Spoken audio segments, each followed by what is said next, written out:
Alright, this is getting ridiculous. I've tried to start this stream like 5 times this morning, and I'm already done with it. You know? I hope we can stream, but if not, oh well.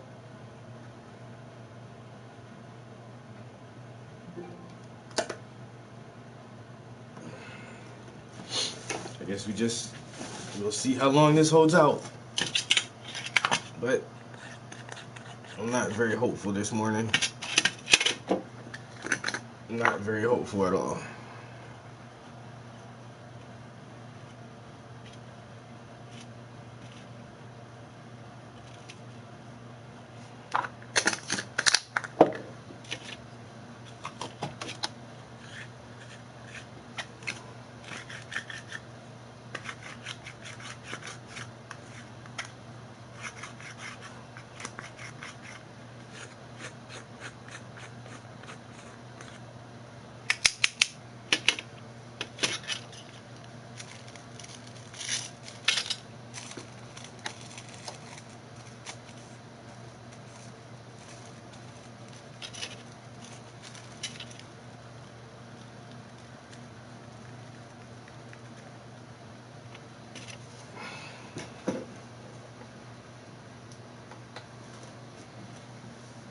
I need some more tips up here.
Alright, let's try it again.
Yo, what's up? What's good? What's good?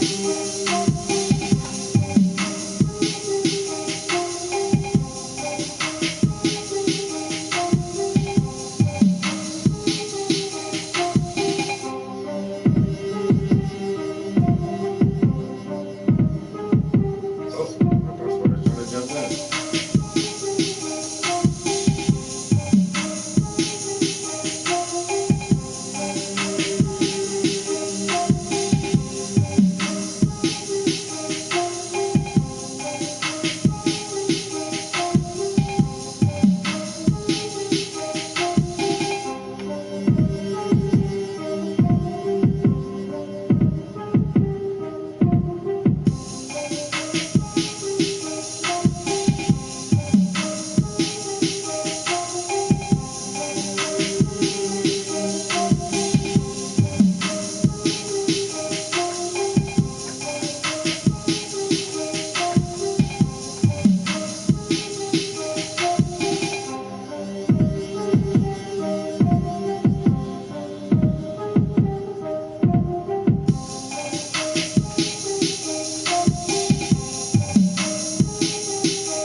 Oh, that didn't work right. Let's see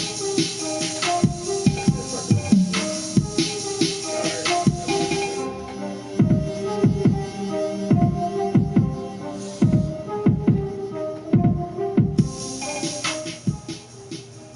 better. Uh, Good Sunday morning. Yeah, it was good. It was good. YouTube. I'm on a dual stream right now, doing a YouTube live and Instagram live, just trying to show people some of the process on this latest project that I'm working on.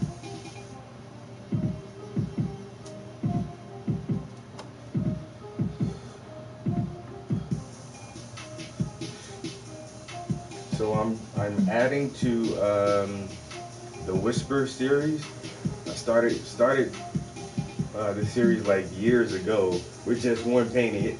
But even when I started, I already had it in mind to be a series, and I don't know, just kept adding more to the Reader series, and then I had the Complex Ion series, and then I did the Dank series and a bunch of other stuff. So I never really made it back to the Whisper, but I definitely want to add some more installments to this series. I think it's a really cool concept, a really cool idea, and so now I'm working on the next painting, and actually I need some models now because I want to photograph at least like two or three more, and like maybe do 5 parts to this series. I think that might be good, but yeah, Sunday morning studio time. Uh, I'll show y'all the reference photo.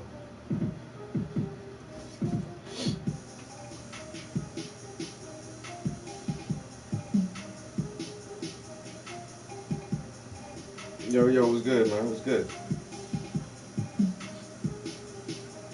All the pattern design dresses. That's gonna be, I don't know, man.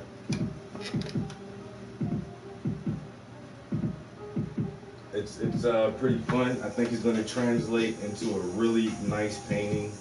Uh, some some people think every photograph will make a good painting, and that's just not true.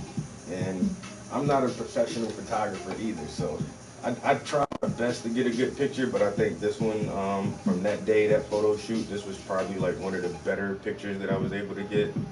And yeah, I just want to turn this into a painting and going to use it as an installment to the Whisper. Now, if y'all haven't seen the first uh, Whisper that I did, y'all can definitely scroll through my Instagram. It's currently on display at the Everhart Museum in Scranton. So a lot of people are getting access to it, and to be able to like step up to it in person and see like the finer details and everything in that piece, because it is a really good painting. and I enjoy doing it. And like I say, now I'm just trying to add some more to that series. The Whisper series is about um, telling secrets, you know. And then uh, since the viewer is not privy to the information that was shared, we get to make up our own narrative. So everybody can just kind of imagine and play around with different ideas on what you think is being said,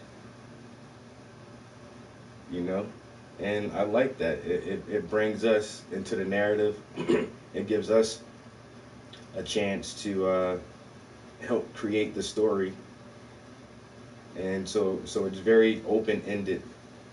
And I think that's pretty cool to have a open ended narrative in a piece of art.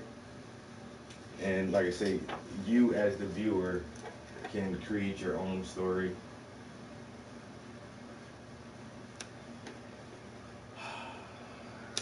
So I'm about to grab that palette, grab some of these brushes, and then we're going to try to finish blocking in this underpainting. So this is the first layer of paint. When the project is finished, you won't see any of this because I would have painted over it several times. So we're just really getting started here.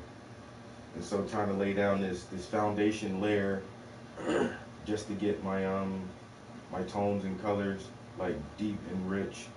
So we just want to, I would say, quickly block it in, and that's normally how I can like zip through a lot of paintings, is just like block it in real fast. But since this has so many lines and angles and alternating colors, it's just taking a bit longer. And then this is the next piece I'll be working on. So that underpainting is already complete.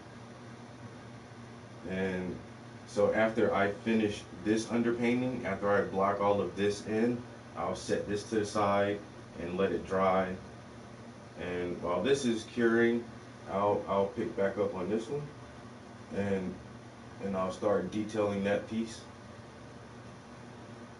But yeah, so that's basically our agenda today. And I'm currently on air, live on YouTube.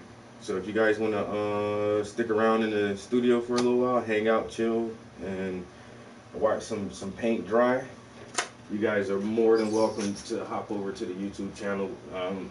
It's a wider camera, so you get a better view and perspective of the studio. You can just see more from the YouTube. But this is what we're going to be working on today, trying to get this shirt blocked in. If I can get this shirt blocked in today, I will feel very accomplished. You know, I will feel very accomplished if I can do that. And hopefully tomorrow, like I said, we can move on to the next piece. Well, yeah, because I'm actually thinking that for this piece here, the hair may be like the absolute last thing I do. I could block in like some sections of their hair, but their hair is flowing and it's going to be about and around their clothing and stuff. So I want to get all the details in as much as I can, and then overlay the hair on top of that. So I probably won't be messing with the hair for a while, and I'm definitely going to do it like highly textured. So I'm going to use a lot of paint and some palette knives to get the texture of the hair to be like I want it. Oh, I look cramp in my neck. But yeah, I say that's our agenda for this morning. In here listening to some original beats, just chilling out.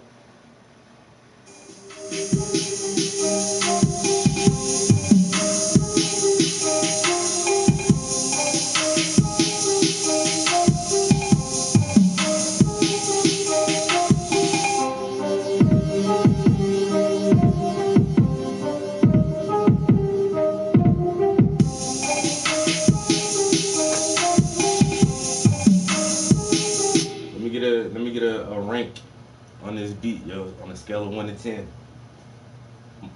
I personally rank most of my beats like a 5. I make kind of like average, mediocre beats, but some people like them better and some people like them less.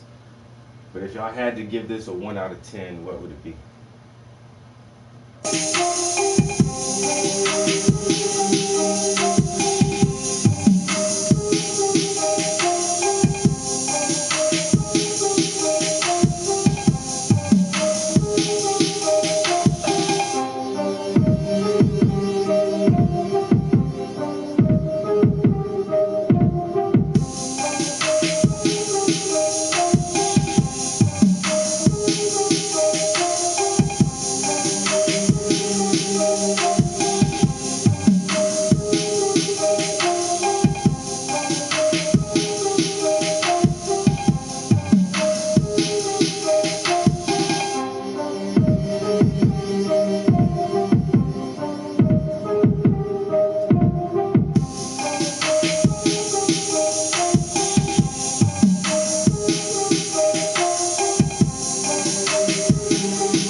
Yeah.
All right.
Economy is tanking. Crime is soaring. Gas prices are rising again. John Fetterman's solution? Spend trillions more. Settle down on job-killing tax hikes. It'll just get worse. He's a reckless, far-left fraud.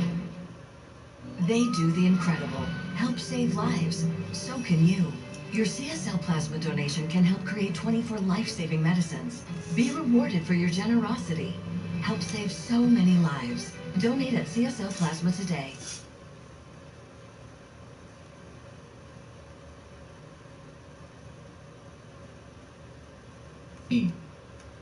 Bama, New York. Somebody said Anunnaki. Alright, bet. You know what I'm saying? Already, I bet. Let's hop into this video. Let's get it. This is Santa Claus. If you didn't know, now you know. Santa Claus is the Uber Eats delivery driver for Christmas.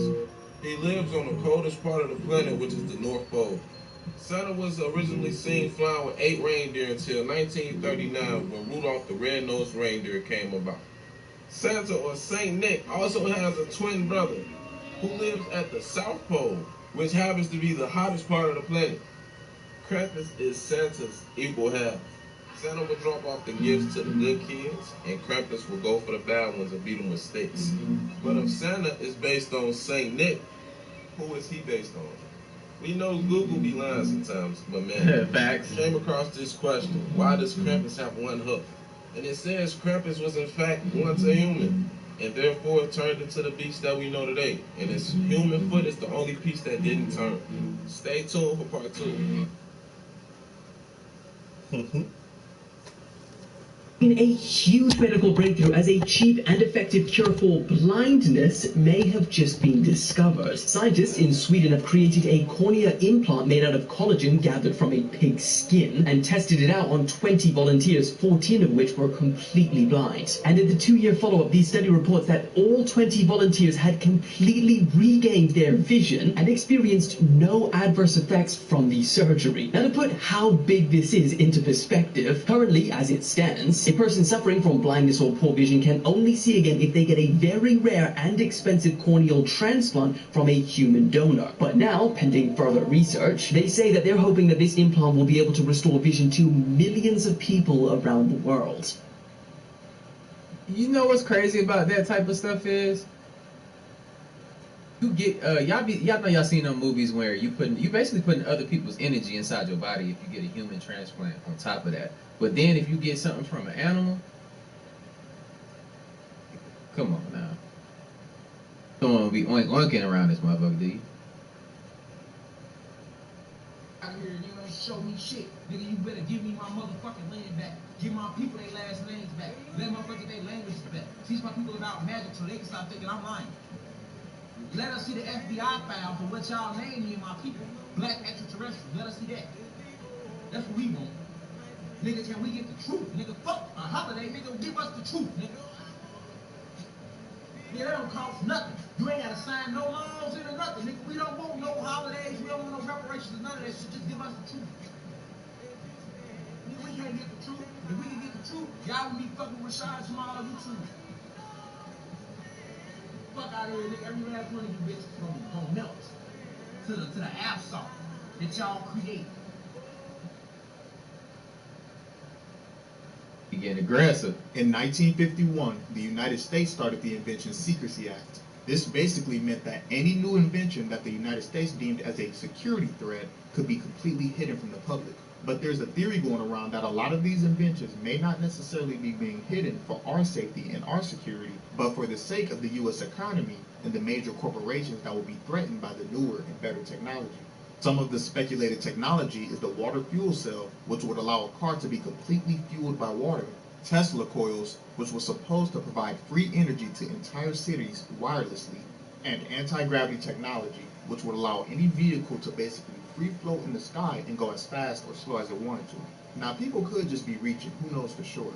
But what if this is why they don't want us to know how advanced ancient civilizations were? Because if we knew that ancient civilizations had free energy and floating vehicles, we'd want the same thing too, and this would threaten the oil companies and the energy companies. Leave a like, let me know what you think. That could save your life one day. Part 4. Firstly, many people understand beach warning flags, correct? But not so much the purple one. Well, this is one of the most deadly flags because this could mean that there's jellyfish, stingray, or even sharks in the water that you're swimming in. Next, if you're ever in an I don't need none of them signs to know what the hell is in there. Like, hey, look, I be on my P's and Q's. Hell, absolutely not. Nigga, I know what's in that water. emergency situation and you need something to warm you up or give you light, you can use a crayon as a candle. It will last up to 14 minutes. Now, recently burglars have been playing baby noises outside of people's homes, so if you ever hear a baby crying, do not get up and go see what happened. You need to call 911 immediately. Moving on, if somebody ever gets mad at you and tries to fight, they will 98% of the time throw a right hook, so now you know their first move. Okay, if somebody is coughing, they're not choking. Tell them to keep coughing, but if somebody is silent, they're choking. And finally, if you ever have to throw up while you're scuba diving, you want to do it in your regulator. If you take it off, you could drown. Duh. That look like Marvin Gaye. Animated body. So basically, when they created these, this allowed other entities to impersonate a human in our bodies, so we won't know the difference. And this goes right back to the straw man. This is why they make the names all caps, so you can't determine who's a god and who's not. And this one I go back to explaining to y'all once again that God's image is melanin. This is why you see 666 everywhere. This is why they tell me build back better with their 666, because they're trying to create a new world without God's image. Why do y'all think racism exists? It's because we're the only beings that clearly has melanin. We cannot hide it. Not saying that light skinned people don't have it either. Just saying it's easier to target us because you can clearly see it. So with that being said, basically, this whole matrix is based off melanin. 6 protons, 6 neutrons, 6 electrons. Y'all already know the deal. We are life. We are the spark of everything. Once you put all the pieces together, I promise you everything will make so much sense. You will not be lost. You will literally be free. Check it. We all know what chemtrails are, right? I already explained to y'all about the black sun, the star NASA created, the EMF, and the dome. So obviously in this picture right here, right, you can see the chemtrail, but the thing is, it's in a certain angle into where the sun casts a shadow upwards onto the other clouds. How can you explain that? And there's plenty of these. You can find yourself. I gotta take a bathroom break already. Look at that. Y'all see that? Y'all see that reflection off that joint? Basically, the electromagnetic field, right? The EMF I mentioned, what Roth put around us to keep us trapped and to keep God out. Basically, every time we get attacked, right, this is what happens. These, I mean, just think about the formation of it. I mean, come on. Just think about it. So this is a recent forecast when they recently happened, right? When they get attacked, it basically comes from the top of the dome straight down. That's why it's forecast like this. Look at it. So the red vector symbol stands for the 7 planets. I always mention this because it's everywhere. Once you notice these symbols, I mean, you can't unsee them. And the circle around it stands for the electromagnetic field around us. And look at this one. They got vector symbols also. The 7s. Even that destination symbol is a 7. It's the vector symbol. It's everywhere. So I'll see the loop around it also. This one actually has a particular morning star. That means it's owned by Willow.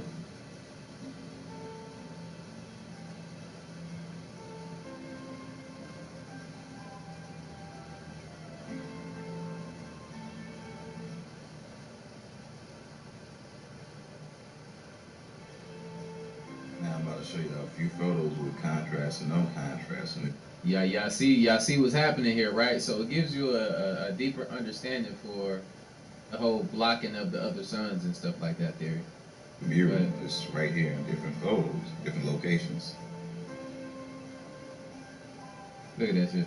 Right here where I'm pointing at, that's the actual star. That's the sun that we see. It's literally sitting right there in between the mirrors, so we can't see it. That's the sun that we see. We think we see at that.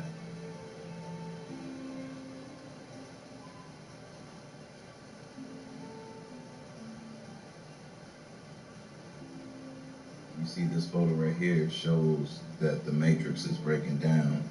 Some people might refer to Skynet as a different name. This photo shows something actually coming through the actual hole into here, inside of us. Can't tell you what it is, but I mean, we see what's happening around the world. I mean, it could be anything, literally, because everything's been alive. Right after that happens, the sun comes and blocks it. And now we see the black sun from this angle. We always hear people try to say lens flares, but I mean, I don't have the time to actually show y'all videos to prove all that. But watch the rest of my videos though. I mean, it'll make sense. They go in more details. I mean, it'll come together to y'all, man. But anyways, y'all be good. Peace. Ask yourself, like, why would they want to, in the last couple videos, we were talking about, why would they be trying to block the sun? The many different reasons why. Now you see the technology that they have in order to do this type of thing. So, hey, look, man, stop saying I look like Marvin Gaye. I know this shit, man. People have showed me pictures already. Leave me alone. Goddamn it.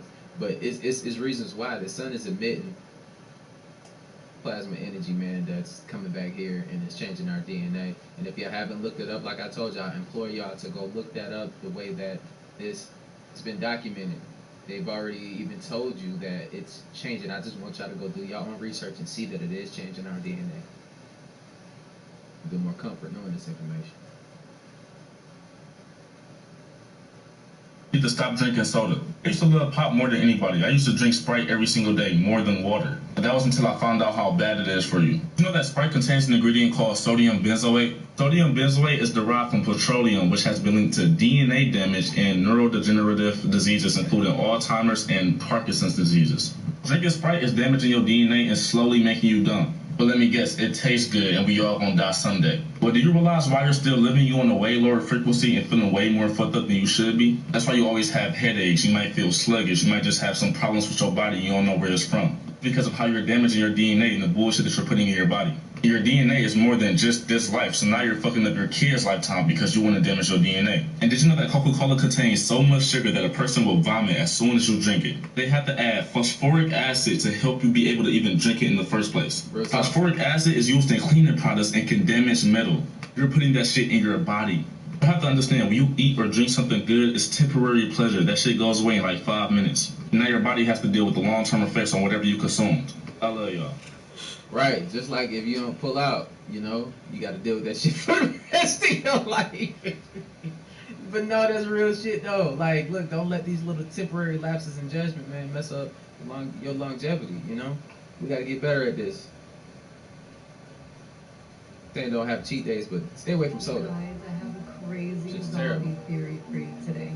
Okay, so you know the street lights, the one I was telling you about yesterday, they look blue, but the news is saying that they turn purple, whatever. And we've all been witnessing that movies and entertainment and stuff like that, like they keep giving stuff away.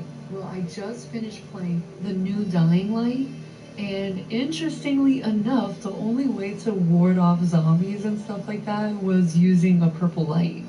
I know that the purple lights have been appearing in different states and a whole bunch of different countries. You guys, do you think that they're trying to prep us for a zombie apocalypse? What do you guys think about this one? Hey, we do have protocols for that. Yeah.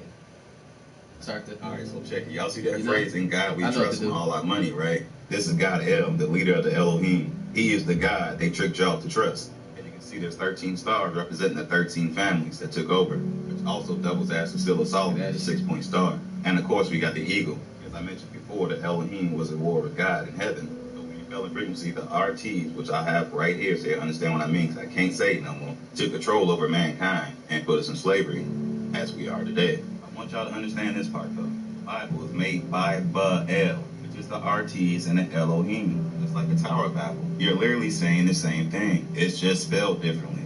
Even Babylon, all the play of words, it all represents the RTs and the Elohim. Of course, we can't forget the pyramid and the all-seeing eye. Y'all can see the RT's got the left side and the L has the right. These are the spells binding our energy to this physical paper. Y'all be gods. Hey. Look, you break down these things and it just makes much more sense to you. That's why they bullshit, man. They wanted us to be behind the curve on all of this stuff, man. They just wanted us to be workers. They knew we wasn't going to deep dive in this shit immediately. Some of us would, but now we here. Oh, we've got your ass. We've got your ass now. Smithsonian destroys giant skeletons. Yeah, facts. Around the turn of the 20th century, the New York Times, London Globe, and Scientific American published article reported the discovery of giant human skeletons. She do like the Battle Angel, don't she? Was to be sent to the Smithsonian for further study. But the fact is, this evidence was never again seen or reported. Oh, you son of a bitch. This is from the New York Times, where they reported finding over 200 skeletons, all over 8 feet, in some caves in Mexico. You can pause this and read it for yourself.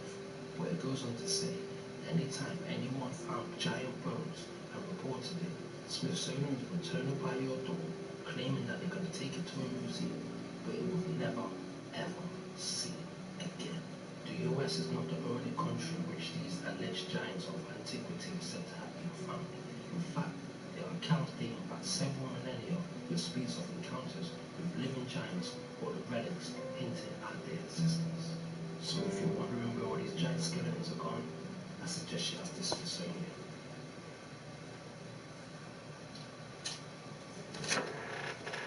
Look at this swole head motherfucker right here though. Look, this is what I be telling you. Even my friends, I'm telling you, look, man. People of all different look, man. Everybody. Tents out here. Like, telling y'all this shit for reasons, you know? And head swelling up like a fucking pumpkin. Ow. It's because it's gonna be hard head, man. Literally. Do that shit. In my little group, and I saw this picture of this man with his swollen head after going to the beach. Somebody in the group said this is something called sun cord. I thought they was playing. And then I came across this. Look at it. Smokes, dude. My cut is insane. Shout out to my barber, dog. It's not a bagel. That's actually from sunburn or even sun poisoning. I've had a sunburn before. It's just red, painful, itchy skin. Sun poisoning, on the other hand, shows up with swelling, blisters, nausea, and even fever. Wear your sunscreen and make sure it protects you from both UVA and UVB rays. Yo. I'm shallow, you know what I'm saying? Like, if my girl came in a house like that, break up with her on some real shit though. I couldn't tolerate that. Like that's wild. Like, look, I'm playing though. I'm playing, yo. I want to break up with her. I break up with her for a day. Till it go away. I can't even say that next.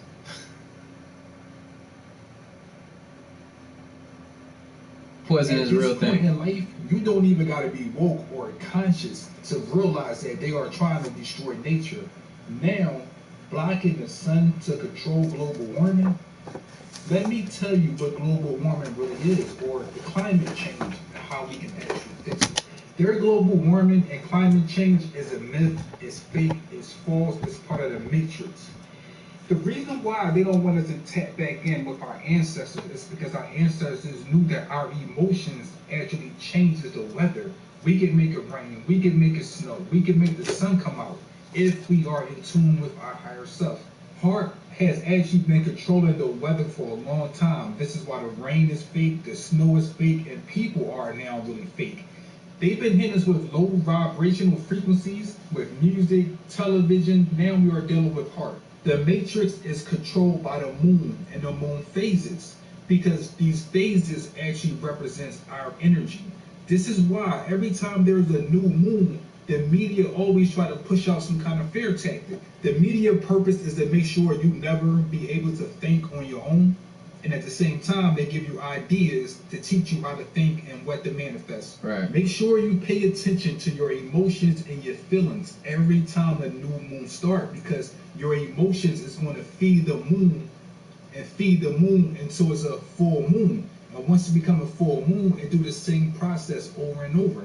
The snake eating its own tail. The church also uses this principle of the phases of the moon, and it's called the collection plate. The collection plate is passed down from person to person until the plate is full, like the full moon.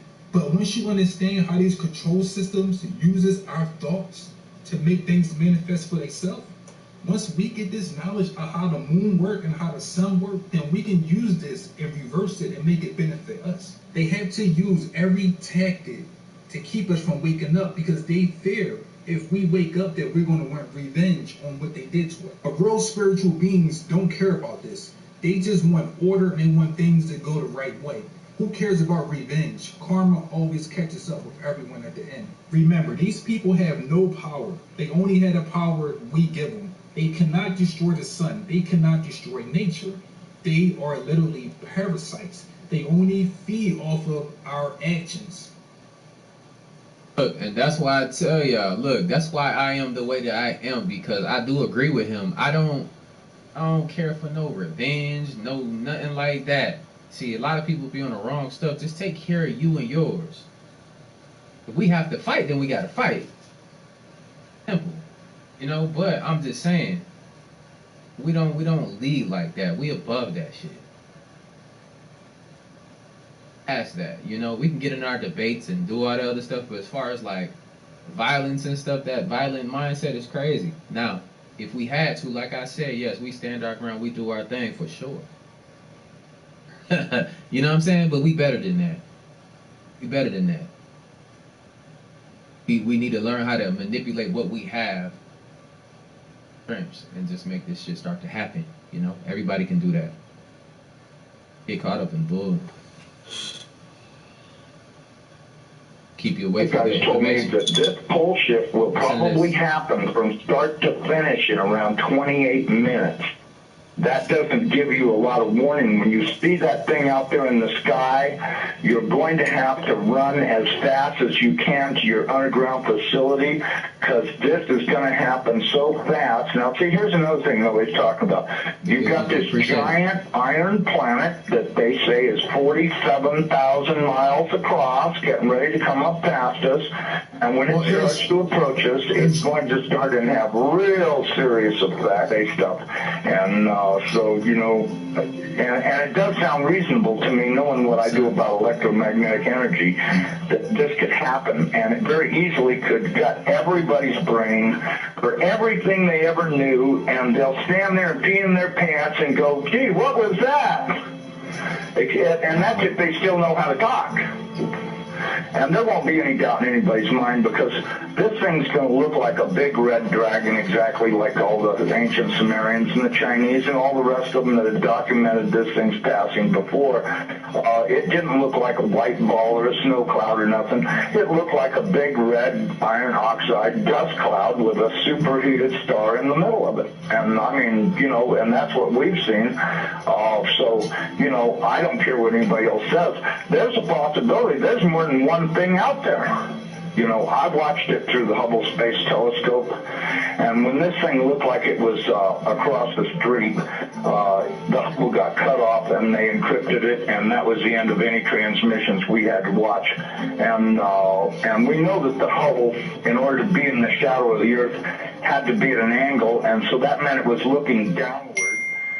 And this thing was coming up underneath of us, and I tell you the honest to God truth, I personally think this thing is real close to us right now. But, you know, that's just my general feeling that, you know, and I'm a pretty psychic guy.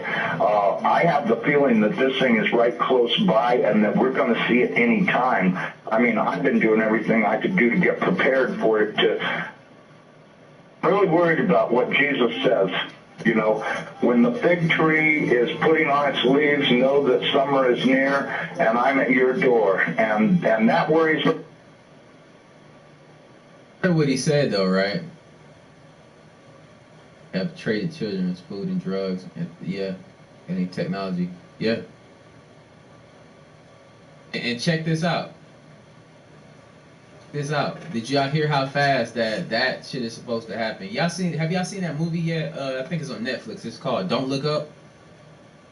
See the way that the direct representation of how, like, you know, the government would love to try to play like stuff ain't real. Like at the end of the movie, I don't want to spoil it for y'all, but they risked their whole survival on taking minerals from the little asteroid or whatever. They was trying to fracture it into pieces, and it didn't work. Now the shit about to crash into the earth and shit. Now everybody dead. The way off of the planet. Off of the planet the whole time though, but it wasn't for regular people. It's for people with money. So y'all gotta think how that corresponds to today. It's a lot of people with a lot of money that have bunkers. We plan on living in those damn bunkers, but you gotta think about this. When that shit happens, right? A solar flare or some shit like that happens from Nibiru, right? Whatever happens. You gonna be able to drive to no damn bunker? So you gonna be in your crib and same shit gonna happen to you. And did you hear how he mentioned? The fact is, when that beam come or whatever it is, right? It's gonna wipe your memories and all this other stuff. No, we're receiving upgrades. The ones that are chosen to leave, you're gonna receive your upgrades. Sure, and then you're gonna get that knowledge of everything. You're gonna understand everything at that moment. This is all gonna come to you. It is what it is. Think about it though, right?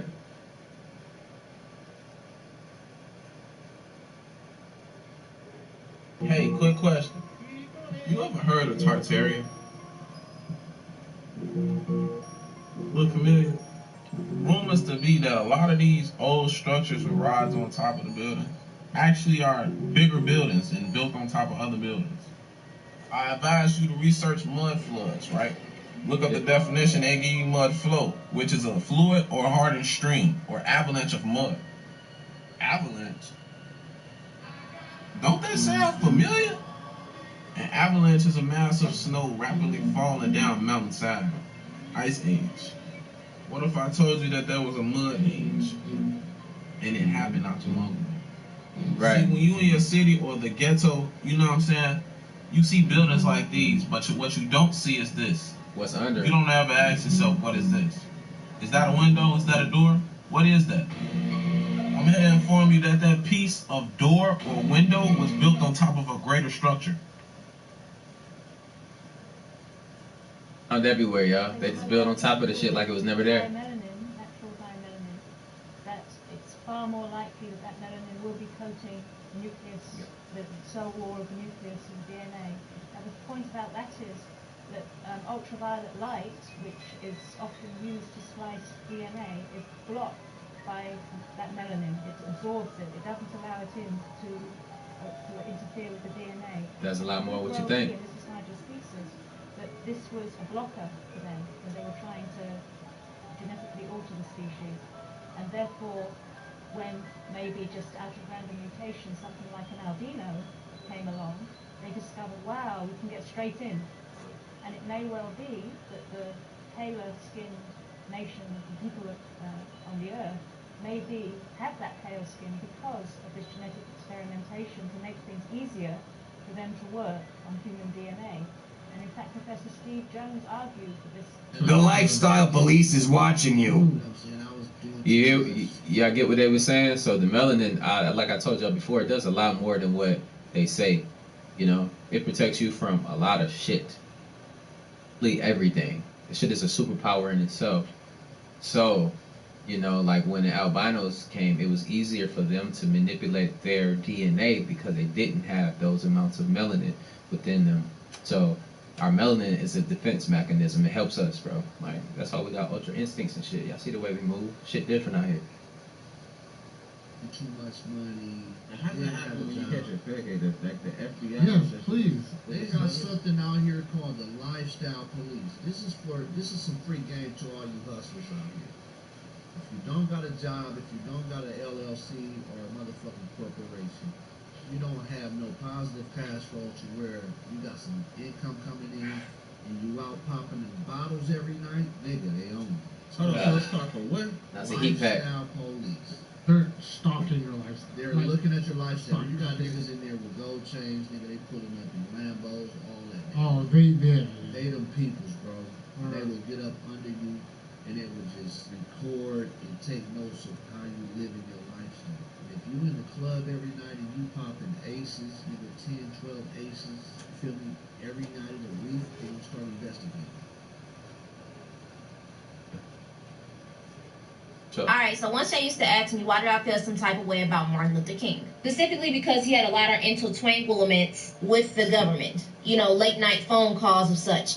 Also, TikTok this video is for educational purposes. Now, I've already talked to y'all about the donkeys. And if y'all don't know who the donkeys are, it's on my page, me explaining it. If you can't find it there, they might have deleted it. It's on my YouTube. Now, the civil rights movement was about equality, equal rights for melanated beings. Now, there was a disagreement between Malcolm X and Martin Luther King on how the rights and the society of melanated people and how they should live.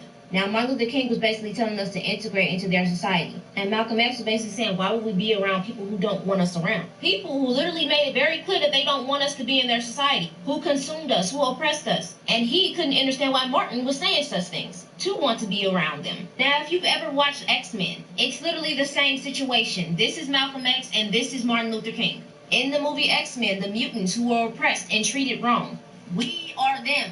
Professor X is always trying to be good and see the good, just like Martin.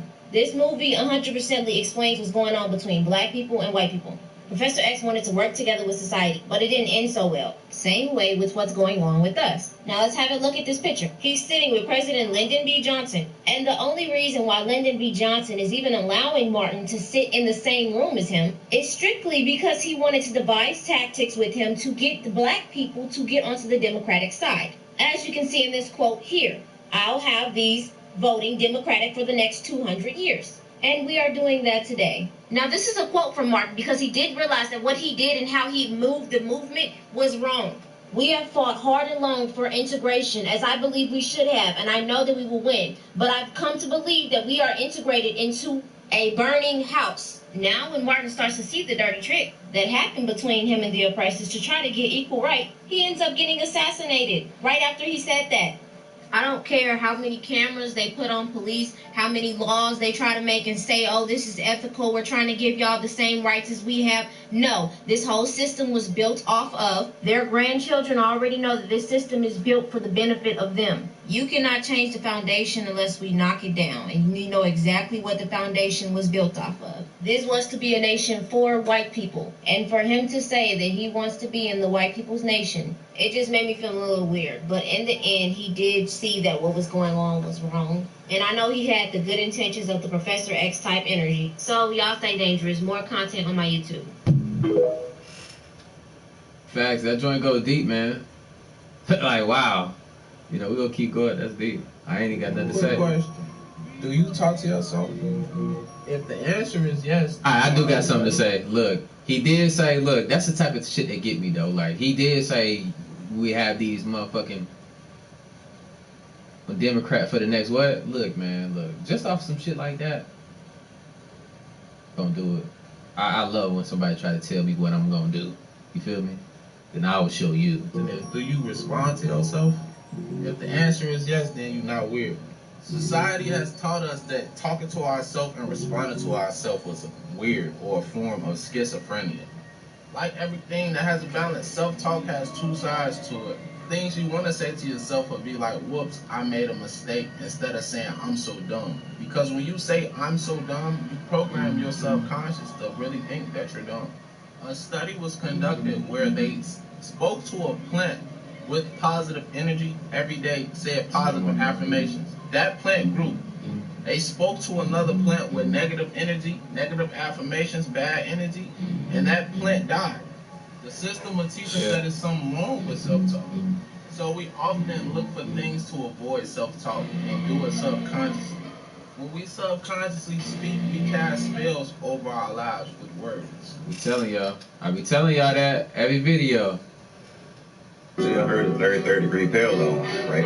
And the importance of number 33. Now look at where this cross is at, right? And here's the eclipse. And one happened already and one is coming. Look at where that cross is. Does that not cross around the same area? Is that not a bullseye where that tornado just happened a few months ago that was record breaking? Is that not the area that is currently keep on getting hit by severe weather over and over and over again for months? This isn't a coincidence. I explained this in a video before. My personal opinion is that this is God's target, and obviously we know why. Most importantly, do not forget where we live. Of course, they lied about everything. Yeah, man, it's crazy. Anyways, y'all be good. Hey. I hear working.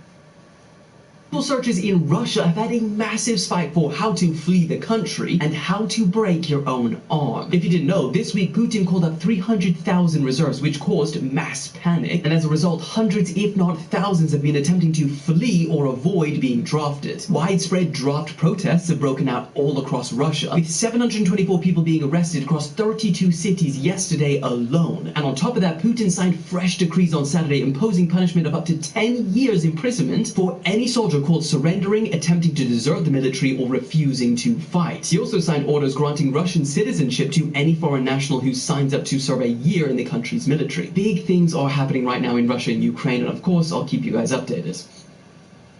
What's crazy about that though? Like, yo, they're actually, you know what people are doing out there in Russia and stuff? They're teaching each other how to like break each other's arms and shit, so they don't have to go. Be real with you. You seen those videos, right, of what happens because all they have is old ass tanks that they want these people to ride up in and getting blown up to pieces and shit. I've seen the videos. So you telling me that you want to draft me, nigga, to go sit in this and so it can get blown up? Take the jail time. Me? Get me? Going. You feel me? I'm not going. Absolutely not, nigga. That's what I would write on that paper. Absolutely not, nigga. That's crazy. That's crazy. So I feel them people. Shit.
Did y'all see that? Look, I'm gonna go ahead and ruin it for y'all. I don't even care. You on my channel. So look, it was coming down, bro, and it was eating those damn people, man.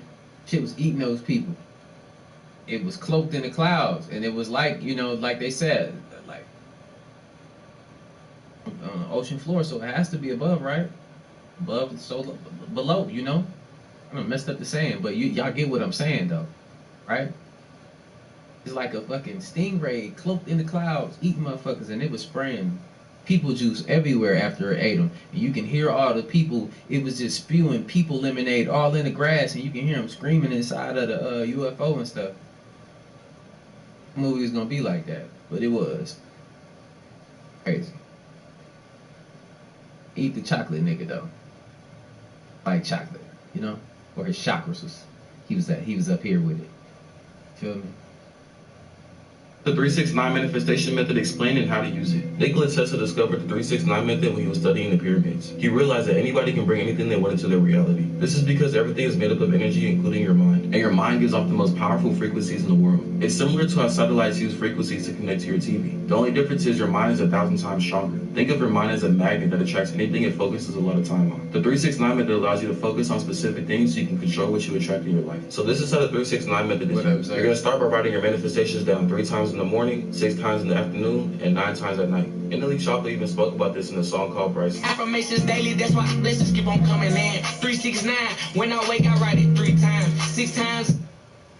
That's copyright. Don't deserve to get none of my money.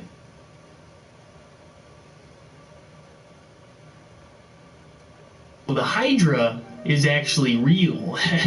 Yeah. So you know the Hydra from Greek mythology is this creature that when you cut its head off, it'll grow 2 more. Well, there's a real world creature that's also called a Hydra, and just like the one from mythology, if you cut its head off, it will grow it back. But what's really interesting about the real-life Hydra is that it's biologically immortal, a lot like the immortal jellyfish. It can regenerate every single one of its cells. If you cut it in half, it'll form 2 new Hydra, or even if you blend it into tiny little pieces, it'll form a whole bunch of new ones. They don't appear to die of old age or even age at all. It's pretty crazy. Right now that mirrors are portals and you can use them to your advantage.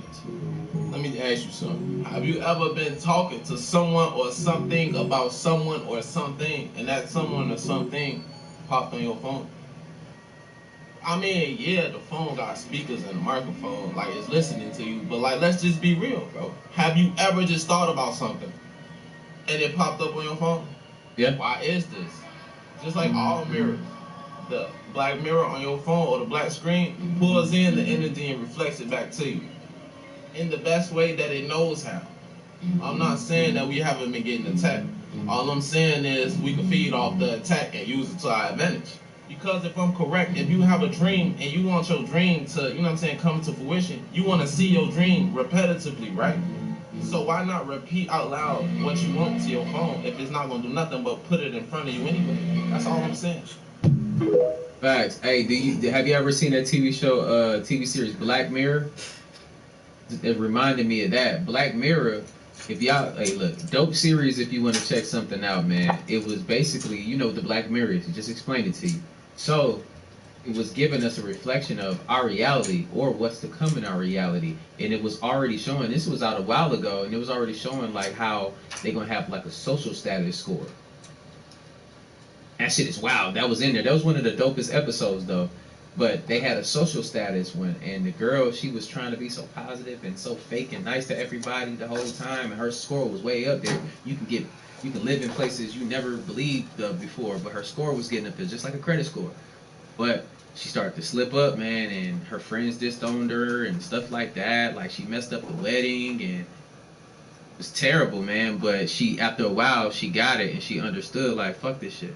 You know, I would just rather be me and be real rather than be fake. So it's a dope. It's a dope series.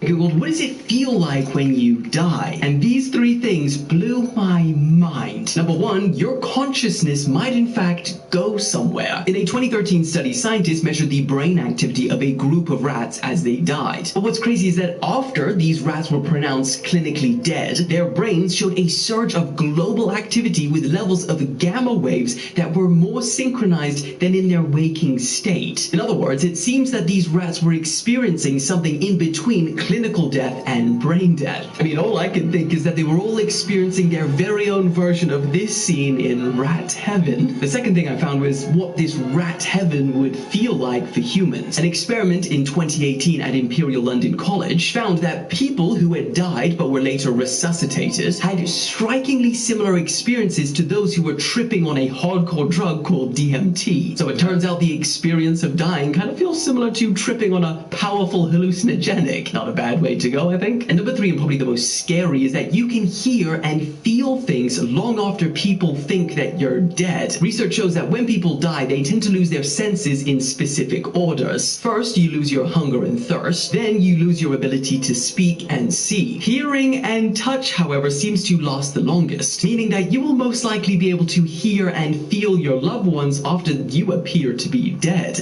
Isn't that a recipe for disaster? Like, that shit made me feel uncomfortable. Didn't y'all, like that? I'm just gonna go with that one. That's what's up.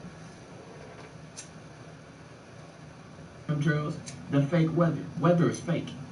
Modified weather. Kind of brought down the energy. Modified. So a lot of y'all gotta understand. A lot of y'all are in a city or somewhere where it's getting no sun, right? You have to understand, where there is no sun, there will be more stressful people. Where the sun is not at, where the sun barely shines, there are more murders, more deaths, more stress, more depression in those areas. Look this shit up, bro. I can't make this up. So what they do, they try their hardest to cover the sun, putting all type of chemicals that we breathe in. Life is a video game. We live in a disc, they testing on us. They tested us, like we the rats. Like, they test, like literally. Drugs. If you do drugs, you pop pills, they test them pills on rats before they test them on humans. You know that? Look it up. Everything I tell you, go within or look it up. You can't really search online. Y'all gotta understand the internet, y'all not really seeing nothing on the internet. The real internet is the dark web. The internet Explorer and Google Chrome, nigga, that's only 1% of what's really on the internet. Y'all know that? So when I'm not gonna be the one that's telling y'all to go on the dark net and stuff, but Cause you know it's a lot of it's the wild wild west out there. It's a lot of dark people out there. Up to some of the worst shit. So this is a specific channel for all of the non-ether beings. Non-ether composes of all the existing gases known to nature. Non-ether is one of, or if not the most potent gas in the universe. The number 9 is represented by creation, heaven, and birth. All the way from your fingerprint, all the way to this motherfucking galaxy is a 9. And when you flip 9, you get 6. 6 representing the equal balance or the yin-yang. So if there's 9 ether beings, there's 6 ether beings as well. Everything ever in existence is just gonna trace back to you or gonna trace back to your non-ether. Another name for ether is spirit or plasma energy. Plasma energy being the highest vibrational form of matter. Your non-ether is so powerful that it can hold your memories. Without any ether on your body, you look like a tree with no leaves. That's considered to be dead. You might not have to have it on your head, but ether on your body is important. Goddess, when your hair kink up, that is simply it coiling up. And since we talking about UFOs, I'm sure everybody and their mama's seen the movie Nope, right? Alright, Neo, I'm finna unplug you out the Matrix. See this? Damn, you gotta tell. But y'all gotta understand or overstand is that stingrays can cloak themselves. we already did that. Reiterating again. Okay, that's why I should put it in. Let's talk Zodiac. And shout out Anansi, he helping me pull this from the web, from the Mycelium Network. Your Zodiac sun sign is probably what you normally identify as. Fire, earth, air, water, Aries, Taurus, Gemini, Cancer. All Zodiacs have an element, except plasma energy. To completely understand yourself, understand that you are no different from this pinnacle. Head, arm, leg, leg. A lot. Arm, leg, arm, head. Don't leave me though. The pinnacle is also represented by the 5 elements: earth, air, fire, water, spirit. The pinnacle makes it 360 just like a clock. Every clock has 12 numbers on it. There's 12 signs of the zodiac, which makes the year go around. For every 4 zodiac signs, there's a different element. Understand that when you see your element, you also have 3 more to balance. This is called alchemy.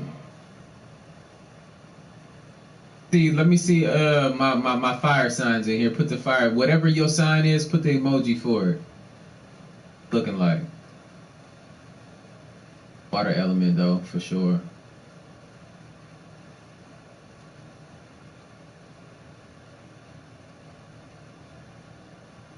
People wake up, they realize that the food is poison, their environment is poison, the people they be around is poison.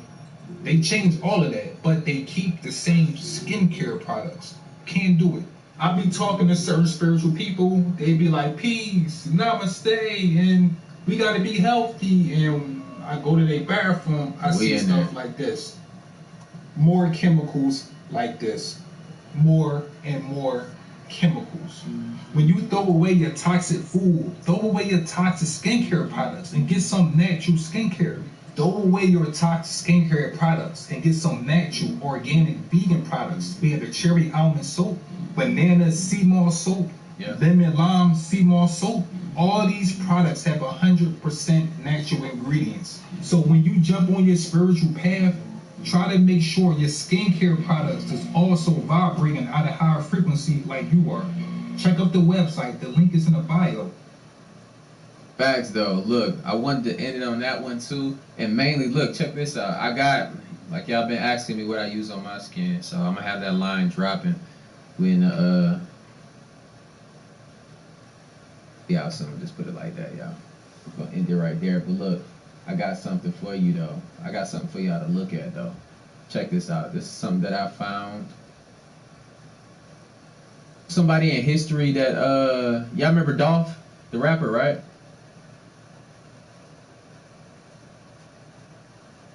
Dolph, right? All right, bet. Check me out.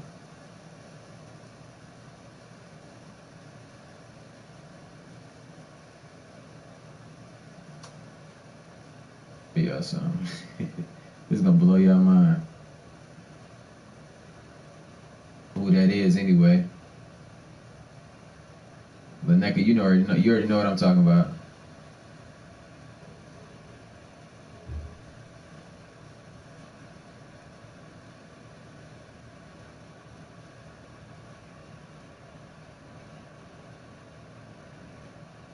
Yeah, this picture.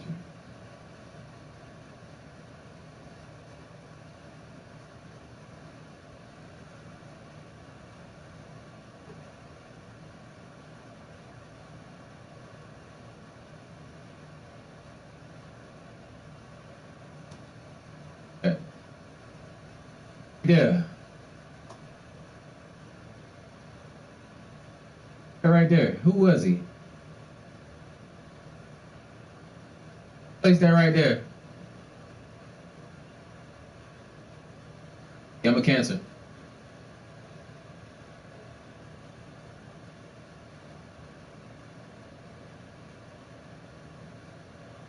Nah. Dolph with no reptilian. It's just like him. Just like him, right? Make it bigger for y'all.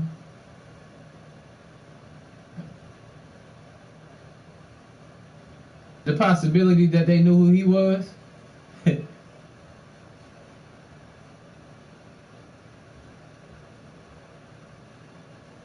I'm just saying he looked just like him. That's all I'm saying. It's possible he was on his rise again. They knew who he was. He was getting his power back. And boom. Look, you can do this all day, but nah, I'm just saying they look just like him though. But now I got something else for y'all though.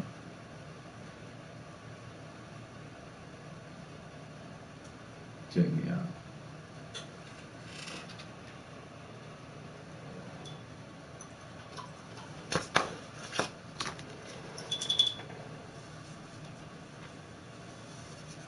I've been trying to tell y'all something.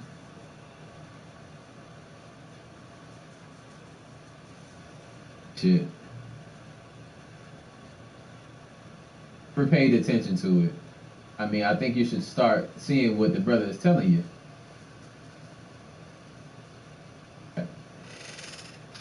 Yeah.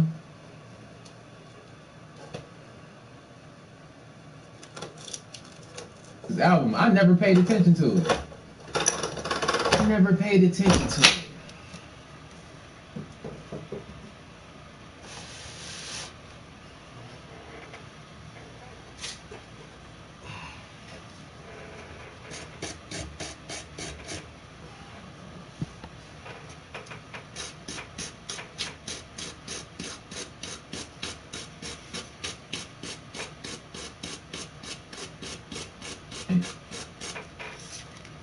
Telling y'all something, man.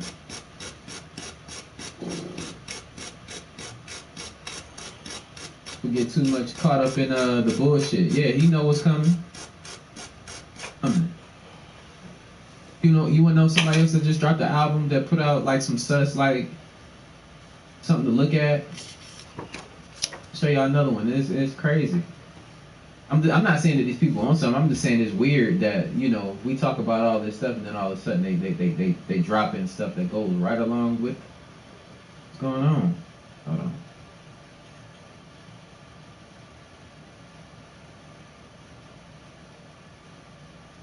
This shit.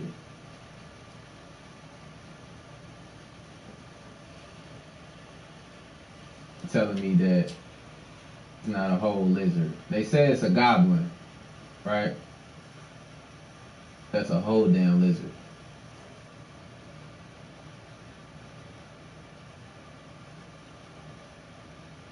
Only one that's seeing this shit was just, oh, I'm tripping. Oh, I'm tripping. Nah, it's pretty. It's a good. I'm not saying that it's on something. It's just interesting to look at, though. So. When people get creative and shit, though. No. That's not a goblin, bro. That's a lizard.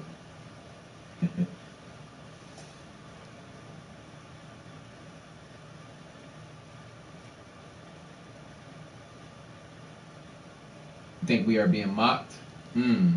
It's possible. I I would say, all right, I ain't gonna say possible. Yeah, I'm gonna say yes. I'm gonna say yes.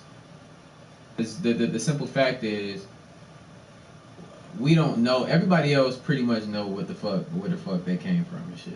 But our shit has been so subject to disrespect and attempts to certain facts in order to steal.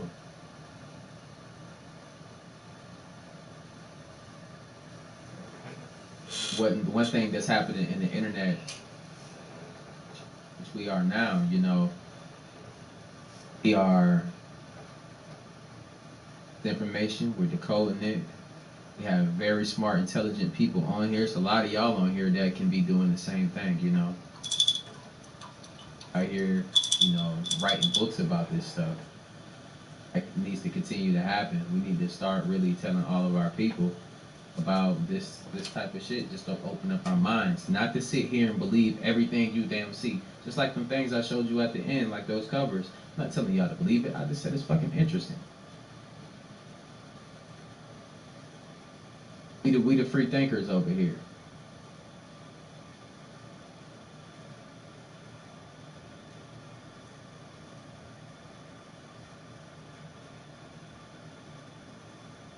Yeah, look, subliminal messages, yeah, because look, you know these artists, they can't say so much in their music because they're getting paid by who? Who did they? And a lot of these people, who are they selling their catalogs to? Like some of these people, that's all they talk about, selling your soul. Really, I think the reference is you selling your masters.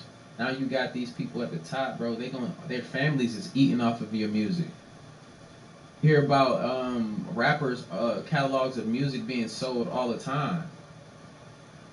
Sell it to people. Okay, this album right here is still making me 16 million a year. Oh, I'll sell it to you for 100 million, but it'll pay you back over time type shit. I'm just giving an example, and that's what they do. Selling your soul. You ain't even got the masters to your own shit. That's like me dropping these videos and I don't own not a damn video on here. You know, I'm not getting the benefits from my own work. So that's what's happening.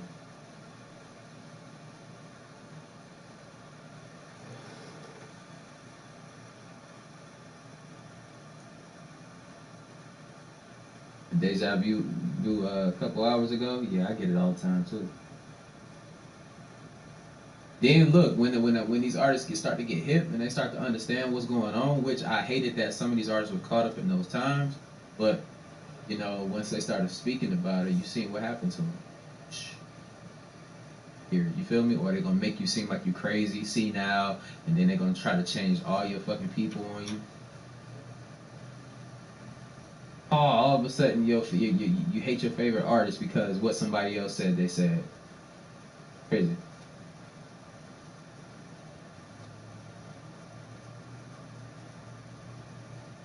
Telling everything, your loyalty, your pride, all that, yup. Look, facts though. That's what it is. You think, you know, we be on conspiracy theories, but everything can't, you know, everything is not going to be, oh, you're selling your soul and you're going to burn in hell after this. Nah, man.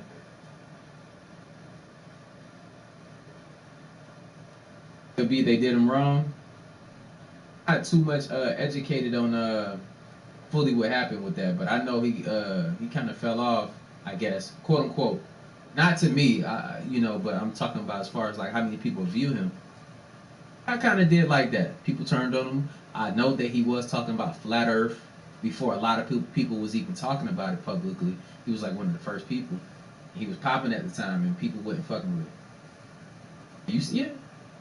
People could turn their back on you if they feel like you're doing weirdo shit. Like, oh, Brian, fucking with that. All of a sudden, everybody, all the millions of people that listen to your music don't listen no more. What? Because you said the Earth was flat and you don't agree with it? That's so shallow.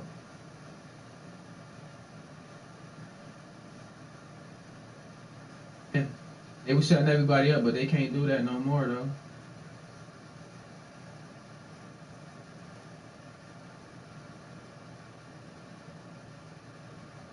Yeah, he do. I was listening to some of his recent stuff and I like it. To a wide variety of music. No, see, I'm one of those people. I can my energy is always protected, so I don't have nothing to worry about. I'm an explorer out here. I don't have to worry about bad energy and stuff. I have my own bubble. Nothing can penetrate me. It's like nothing can penetrate my bubble. You feel me?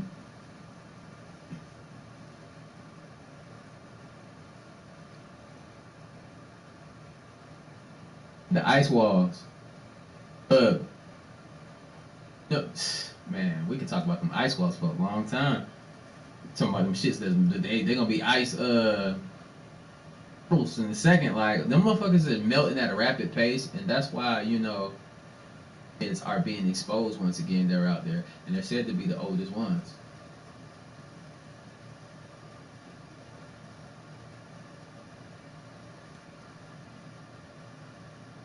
Toby Hope. No, that sounds like some shit I don't want to listen to.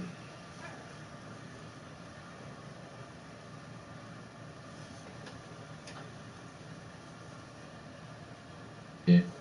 I hope, look, when we ascend and shit, though, I don't want to lose my personality and be a fucking robot. Like, some of these people feel like they just too holier than thou and shit. Like, you can't have a personality and shit. I don't want to be going to a new planet with you niggas and we goddamn just...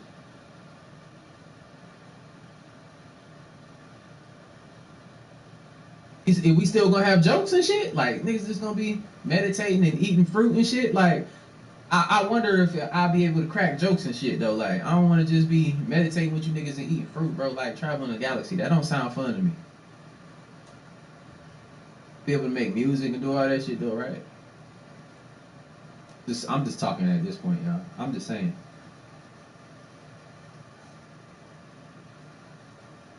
I see the dragons they found. Yep. I'm pretty sure it's gonna be fun. But with Gates, yeah, man. See, look, I pretty much like. I can find something to like about everybody's album. It's just not the complete album, you know.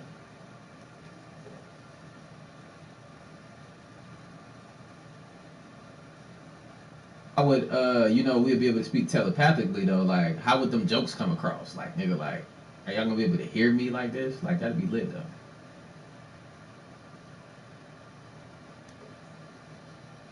Speaking telepathically, like, do you laugh telepathically? Like, with a straight ass face? Look, I ain't even gonna want to talk to you then.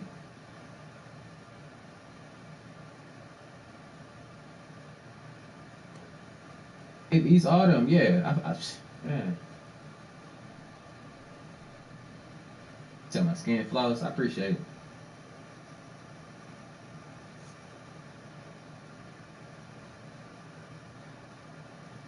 And the Spanish music, nah, I ain't gonna lie. Just listening to that shit make my hips hurt. You know what I'm saying? I'm doing that shit all night, listening to that shit. Nah, I'm good.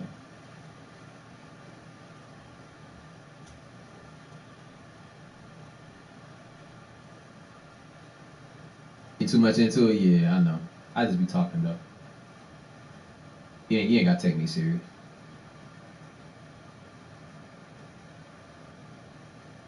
We've been, yeah, exactly. The rapper, though, me, my favorite rapper. I be dropping albums all the time. I listen to it myself and keep it rolling. I make the shit for me.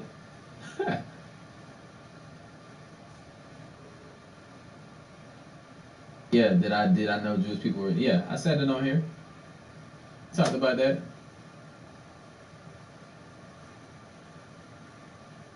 Look at John doing research.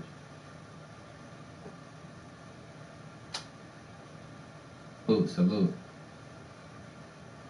Trying to goddamn have the hips don't lie on going on all night. Look, I'm the type of person I like a lot of different music, but if I go out to an establishment, man, look. So the time the music just be ass, bro, and I gotta leave. Everything. Open 3G here. Popping. What's popping with you? Hey man, everything, look John, everything before this used to be black, man. We were the first beings here.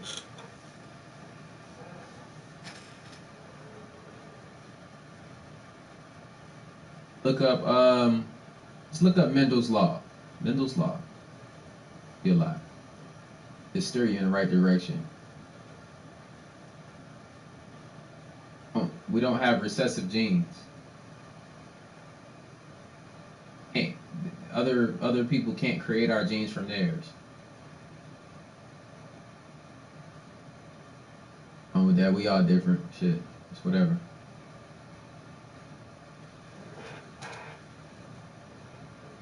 Music with a message too, yeah. It just depends on where you at, what you doing.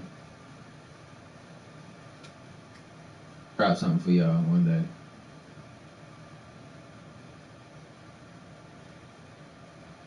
The next live, I'll try to do one tomorrow.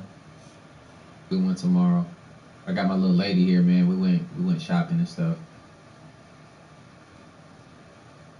Spoiled. Her candy right now, so I'm about to go back out here and chill. To movie and stuff. I appreciate y'all showing up, you know. And for y'all, I wouldn't be able to spend times like this with my loved ones like this and, you know, do the things that I can do now. So I appreciate y'all, man. And I tell y'all family that y'all love them. Make sure, man, the goals, y'all out here stepping on shit this year.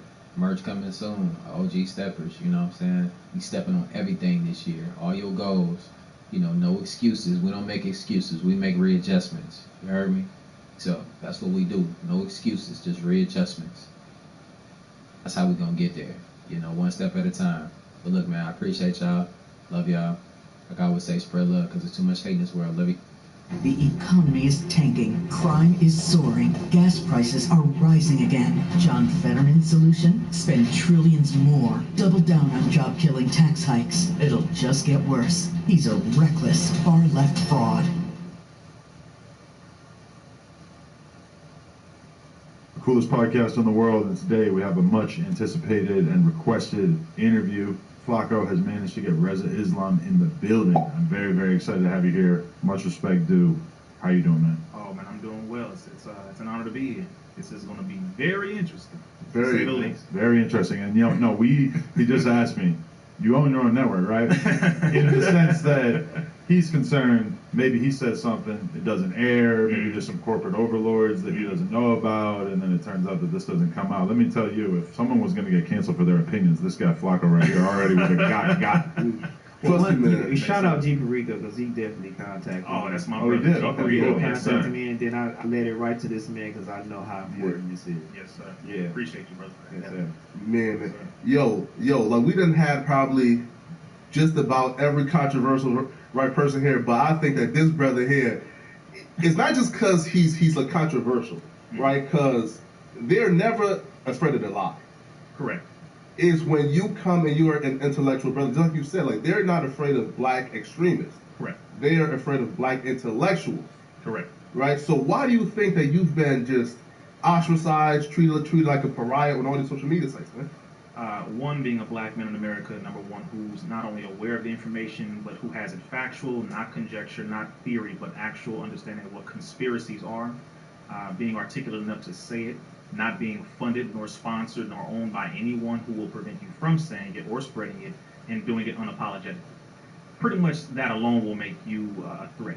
Doesn't matter what you wear, doesn't matter what you call yourself, doesn't matter what religious background you claim to be a part of or whatever group. If you have enough influence over the people to where you can communicate ideas, information strategically that will wake them up in no limit of time, 60 seconds to be exact, it will make them, the overlords, the powers that be, say, okay, this individual is a problem, and anyone like him and or her is a problem, and they need to be shut down, censored. We need to make sure that no one hears them. Let me just throw this in there, just to give us not a hypothetical, but an actual real-world example. When the January 6th shit was going down, and the social media companies all sort of came together to ban Trump from the platform, this is like one of the most concentrated efforts that they, and they found a reason that at the time certainly seemed like it was, reasonable. How did you feel watching that unfold? And, I'm sure you have your own personal feelings about Donald Trump, but just the fact that they were able to do that in general. Sure. Well, first of all, I'll say this. I like Donald Trump. Everybody's watching. Don't trip. All right. So Flacco's like, hell yeah. Right. I like Donald Trump, and not for the reasons that many others may like him or may be the same, but because I want a person to be honest with me.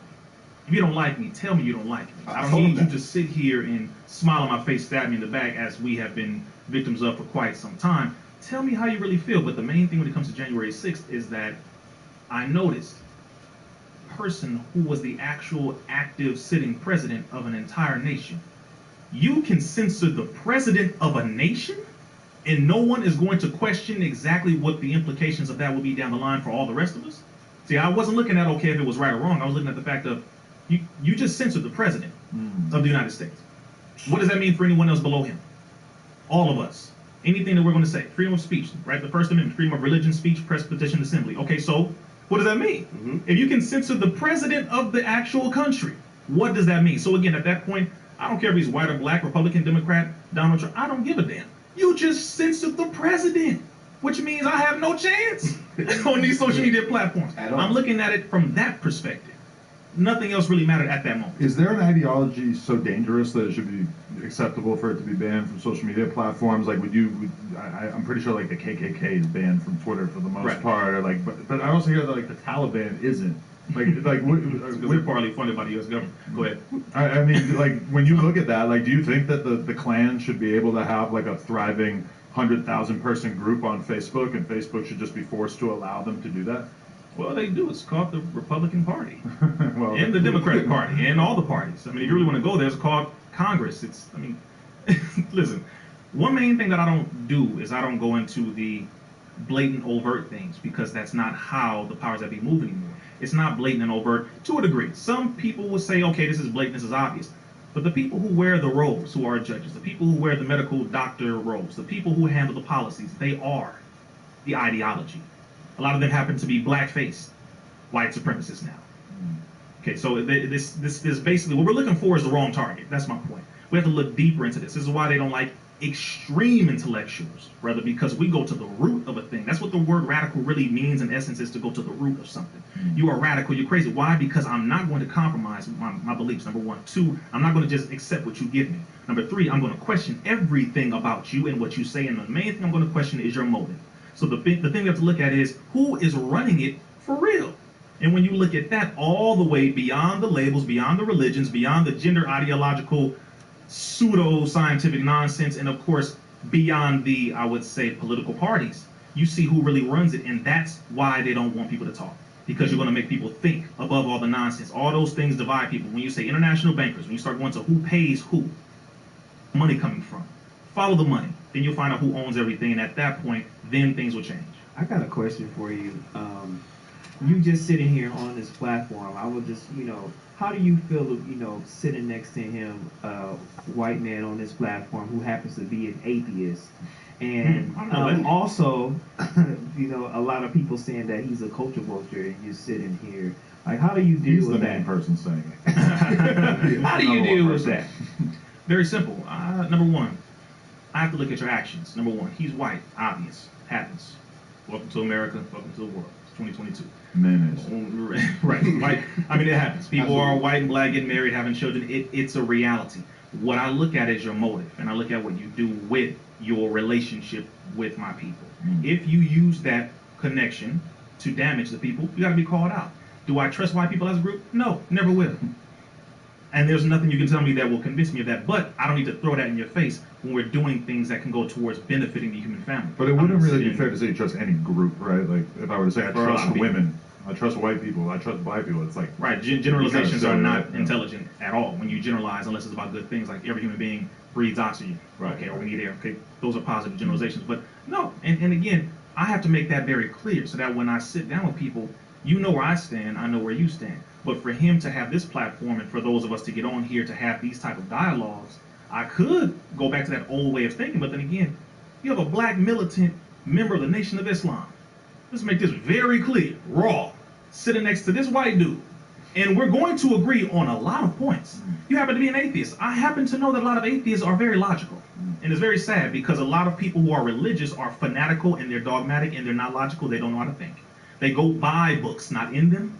They push things that they've heard onto people. They don't know how to apply things in real life. For a lot of them, not the majority. I'm not just blanketing our people. And I'm saying this is in Islam, this is in Christianity, this is Judaism, this is in Taoism, this is in Buddhism, this is in all of the faiths. The Honorable Minister Farrakhan said that Satan has infected all religions. That's number one. So when you go into all these religious philosophies, think you're better because you have a different label than I do.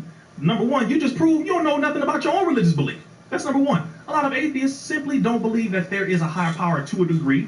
They believe in science. Well, if you believe in science, then you're literally believing in the seen power that is powered by the unseen source. So you believe in God, whether you know it or not. You can call it mathematics, you can call it the universe, you can call it any one of those things. But you just don't want to give it that certain label. That's cool with me. I'm cool with that. Literally, I've had conversations with plenty of atheists, and we agree on a majority of topics. Why? Because the Honorable Minister Farrakhan said we should argue over religion after we're free.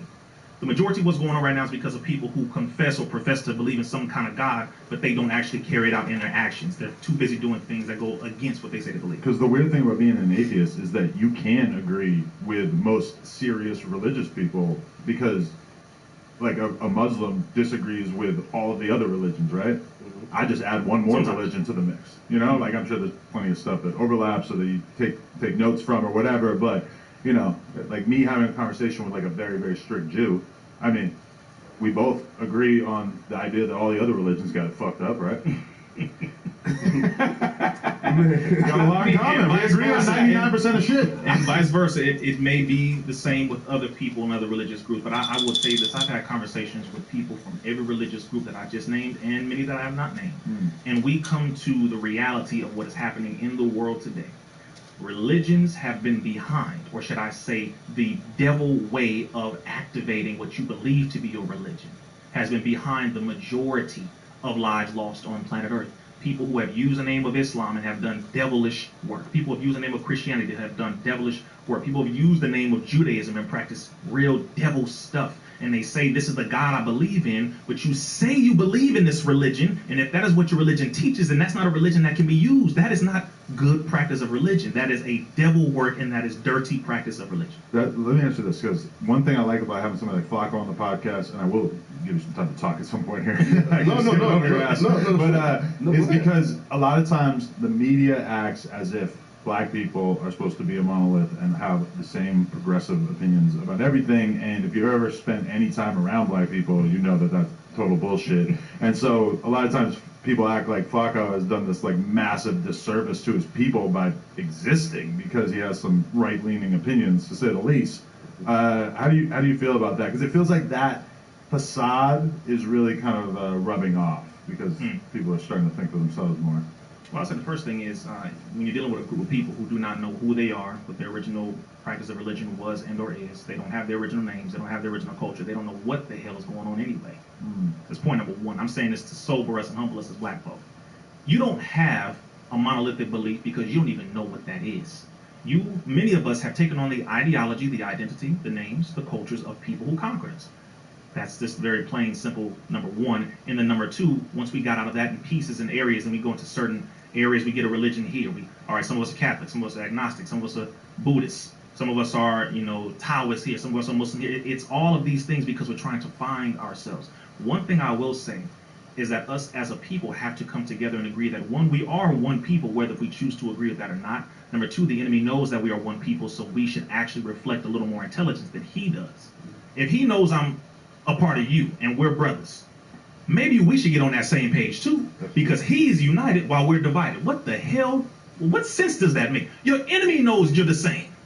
Maybe culturally different parts, different parts of geography. Okay, sure, but you and it. And let's make this clear, according to this system.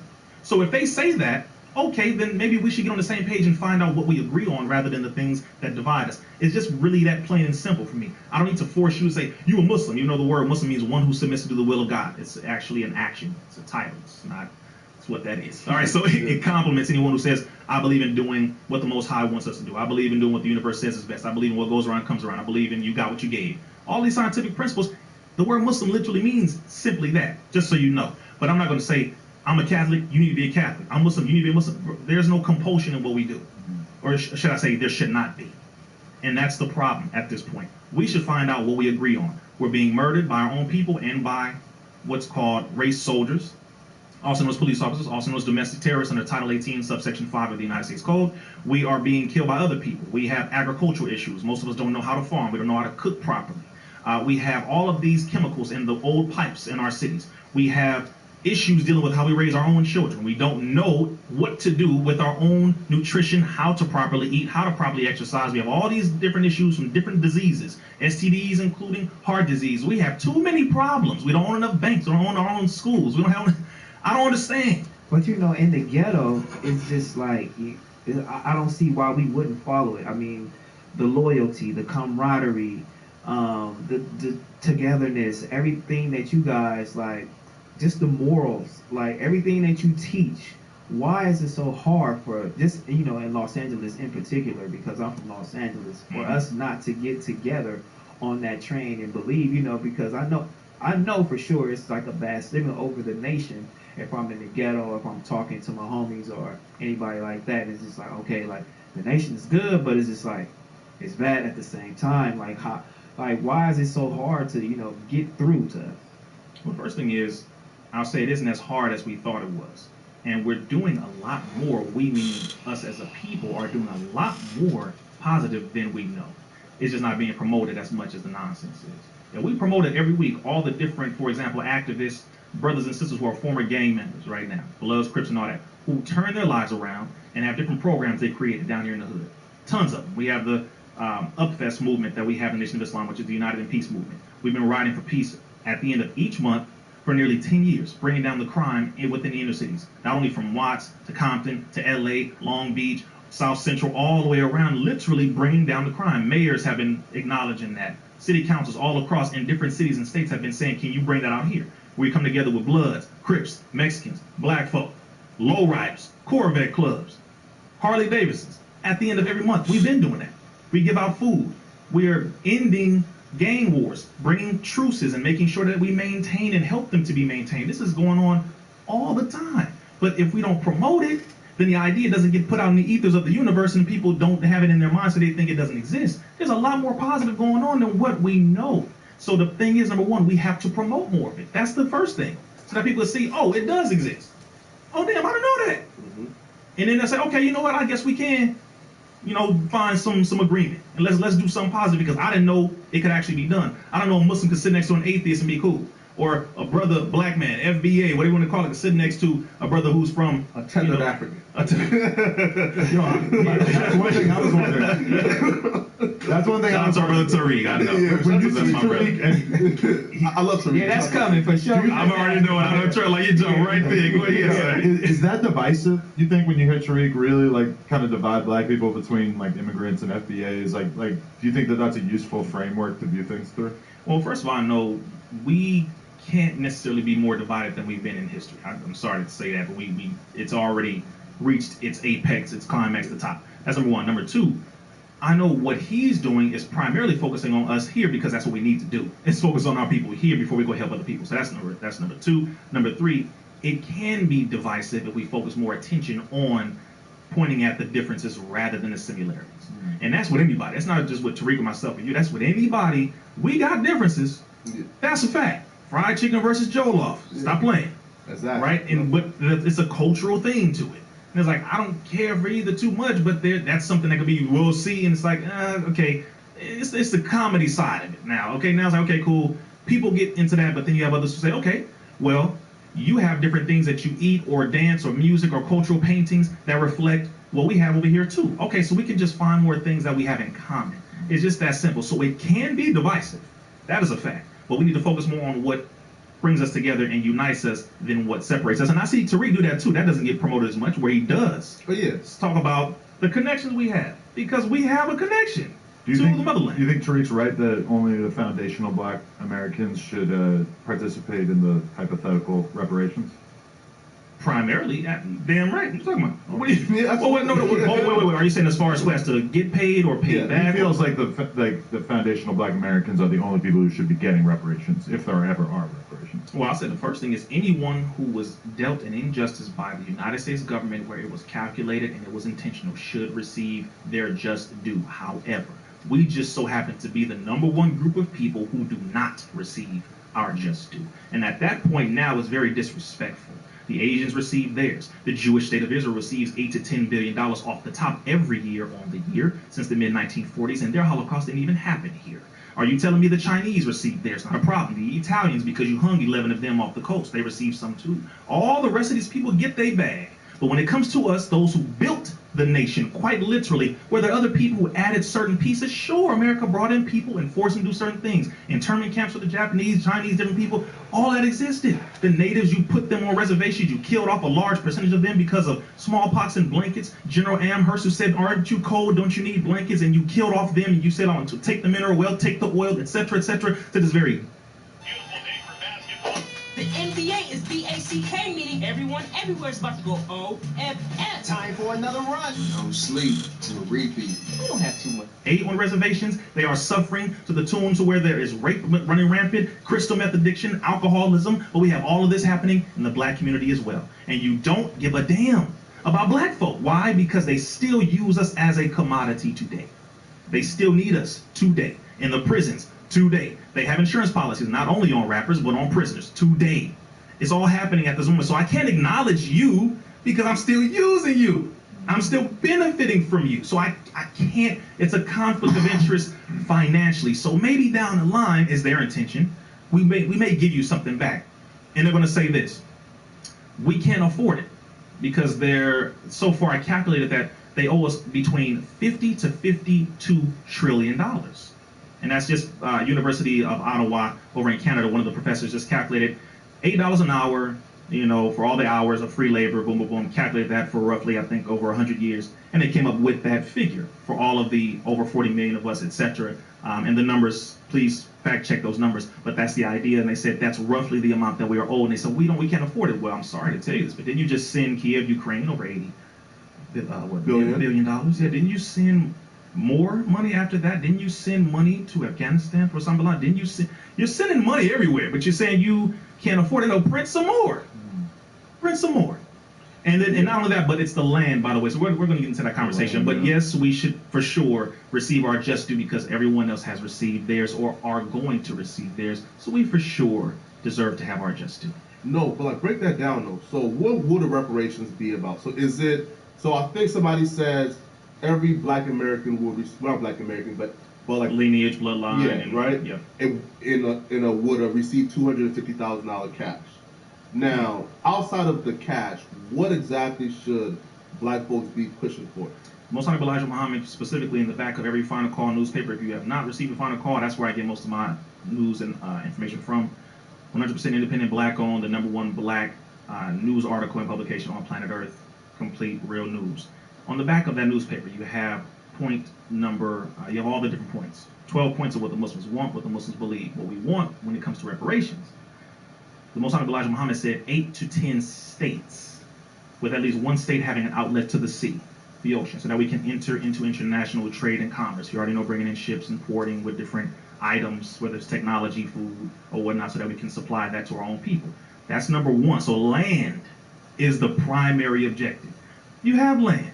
2,000 by 3,000 continents in the United States. Stop playing. And people say, well, there's not enough. We're overpopulated. That's bullcrap. That's a pseudo-eugenic ideological push to say there's not enough room for these human beings. That's a damn lie. Okay, that's actually an absolute lie. The vast majority of human beings in America can live in the state of Texas, if you want to be very specific mathematically. But 8 to 10 states is what he said. But let's say if we get 3. That's fine. Which states would you take? Those that are fertile and minerally rich, was the Most Honorable Elijah Muhammad said. Georgia being #1. You don't need your headphones. I don't? No. Okay, cool. Thank you. Yeah. All right. Does it hurt your ears? We can just take it off for you. It just keeps flipping around. Josh, I have that problem. Just wanted to make sure I wasn't too loud on the level. Georgia being one of the top ones, Mississippi being another one, and I would say when it comes to the minerals, Alabama being fertile and minerally rich. Not only that, but because you said at least 3. So those are 3 that I did mention, and the Most Honorable Elijah Muhammad talked about those, him being from the South, and of course, as you know, the soil is far more rich, especially if you're looking at versus California. Okay, you can plant virtually anything out there in the South, and it will be fruitful and give you a good return, for example. So that's the primary objective, will be the land, and then outside of that, we can look at other things, because if you just give black folk, 40 million of us, 250,000, which I believe is probably 4 or 5 times more than that we ship, so over $1 million per person, and they have it. But if you were to do that, go out and spend money with corporations anyway. Right. But it would be, as Dave Chappelle did on the racial draft, I believe, if we were to get reparations, since we would go and spend it so quickly, it will probably bring the greatest boom to the economy the United States has ever seen. Because we go spend it on cars and go pay off loans and doing stuff, and so it would literally revitalize the economy. I mean, I'm just saying, if we want to be on an economical piece. So that's so far what I would think. Let me ask you this. You must have some love for America, right? Because you've chosen to try to amend America rather than like branch off, go back to Africa, or create a separate nation or something like that. Like, do you think America could be the place that you want it to be? Is there something that about America that makes you want to continue to work here and build something here? My people, number one, the lineage, number two, how we quite literally are the original owners, you could say, as it pertains to where it should go, you know, where the moral compass should go. And I'm talking about us in our natural state. I'm not talking about where we are right now, because a lot of us are not that wise. But all of these connections, we quite literally deserve this land. It's not a, you know, I feel like this is mine. No, it is. Right. And because of that, anyone who comes here, for example, the 1828 Noah Webster's Dictionary and the definition of the word American stated, quote, copper-colored people is an original American, but now applies to the descendants of Europeans, but originally applied to those who were here before Europeans. 1828 Noah Webster's Dictionary. Even Noah Webster knew. Black folk. All right, so he was already saying that. So I love America, the people, my people first, the original people first, and the essence of what originated it. Even back then when it was called Turtle Island or Tula or Almorac or whatever you want to call it, all of these pieces. But I do not love, nor do I care too much for the disgusting, degenerate, devil-minded, satanic system that is governing this government, that is seeking to attack men, women, children, putting black people at the bottom, rape, robbery, sex trafficking, organ trafficking, that is being sponsored, allowed by this government on their watch, on their time, on their dime. I'm not interested in none of that. When it comes to the people who want to seek justice, starting with mine, and then all the way up to even white folks, because poor white people, this government don't care about them either. What should I Google if I want to learn about the American government's sex trafficking?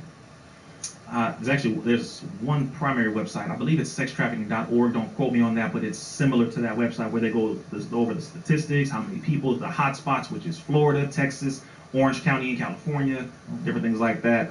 Roughly how many people go missing every year, how it's an over 300 billion or over 300 million, I believe, dollar industry. Like it's known. It's not even a secret. It's very well known, but it's stimulating America's economy. You said that they need us, black people, they need us, but it's an obvious war on black America. It's definitely an obvious war on us. And then go back to what you were saying, you know, about Donald Trump and deleting him off social media. I mean, when the minister was deleted off social media, I think that scared me more than Donald Trump. You know, absolutely. 2019, the Honorable Minister Farrakhan, along with Alex Jones. So you got hit at the same time? Same exact time. Wow. They took Alex Jones, Minister Farrakhan, and one other person off at the exact same time, because the war is for the hearts and minds of the people. So they have to remove those who have the biggest connection to the ears of the people. Alex Jones, who I was invited onto a show and I went on his show. Interesting, right? How was that? On point. We agreed on everything, shockingly enough. He's been talking about this, you know, since he's been on air and talk radio and all that, as well as the Honorable Minister Farrakhan. Been talking about this. The Most Honorable Elijah Muhammad back in the 60s, talking about all the same stuff too. But when he was removed from social media, that was the main flag for me. That was what I already knew. So when I saw that, I said, oh, okay, yeah, then anyone else, one who follows him, who is effective over social media, and then those who share his ideology, which is freedom, justice, and equality. It's not, oh, I hate this person, let me hate you. No, it's freedom, justice, equality for all, including white folks, but not at the demise of black people. Freedom, justice, and equality across the board. I have to expose who Satan is. I have to expose who runs this government. I have to expose who is attacking men, women, children. I have to. It is what he must do. That's just it. So they have to go after those people. That way, everybody else can be guided and misguided by the people who they set up and who they sponsor to misguide the people. It's just that simple. So I knew they were coming at your brother. I knew it was coming after me shortly after that. I was like, all right, I got maybe about 2 months. Let me do as much as I can within that 2 months. Wait though, right? So now when I seen the minister get taken down, and that was the first time I thought, wait, hold up now, bro. Like, Alex Jones had the same thing, for example, that they both like came for the international banking families of Europe. Correct. And coincidentally enough, whenever anybody speaks about those people, come on, bro, they usually follow with a deactivation of all accounts. Why is that? Speak on that. Who is the international banking family of Europe, and why do everybody get taken out whenever they speak on it? Oh man, everyone should read the book, The Creature from Jekyll Island. Everyone should know about the meeting that took place off the coast of Jekyll Island in the early 1900s. Everyone should know about the Federal Reserve Act. Everyone should know about Woodrow Wilson. Everyone should know about J.P. Morgan. Everyone should know about the Carnegies, the Rothschilds, the Warburgs. Everyone should know about the Waltons. Everyone should know about the Vanderbilts. Everyone should know about these are the names of, of course, the Rockefellers. Again, very critical about the Rockefellers, John D. Rockefeller and all the rest of them, Dale Carnegie and the rest of them. You must know about these. Why? Because they shaped the modern world that we currently live in. From the financial area, to the educational system, to the agricultural system, to the very banking itself. They shaped it. So while a lot of us are arguing, we're not realizing the people who quite literally put this thing together are the ones who have perpetuated exactly where we are to this very moment. We argue over nonsense on a surface level. But if we both came together and said, hold on, let's sit down and really delve deep into where this thing came from, then we can say, oh, these people want to get rid of over 4 billion human beings on the planet, including white folk. That's not conspiracy theory. That is conspiracy fact. National Security Study Memorandum 200 under Dr. Henry Kissinger, 32nd Secretary of State under President Richard Nixon and Gerald Ford, authorized in 1974. After that, you had Global 2000, authorized under President Jimmy Carter. You have Zbigniew Brzezinski, who was the advisor to Jimmy Carter, who said, quote, in earlier times, it was easier to kill a million people, or pardon me, it was easier to control a million people than to physically kill a million people. He said, but today, it is infinitely easier to kill a million people than it is to control, end quote. That's the mind of the advisor to the president. What does that mean? Once you look at all of this, you realize the game is bigger. It's much bigger than just black and white now. Now we're dealing with, as the Bible says, or science says, principalities, rulers, spiritual wickedness in high places. They are not interested in having human beings on the planet who do not comply with them.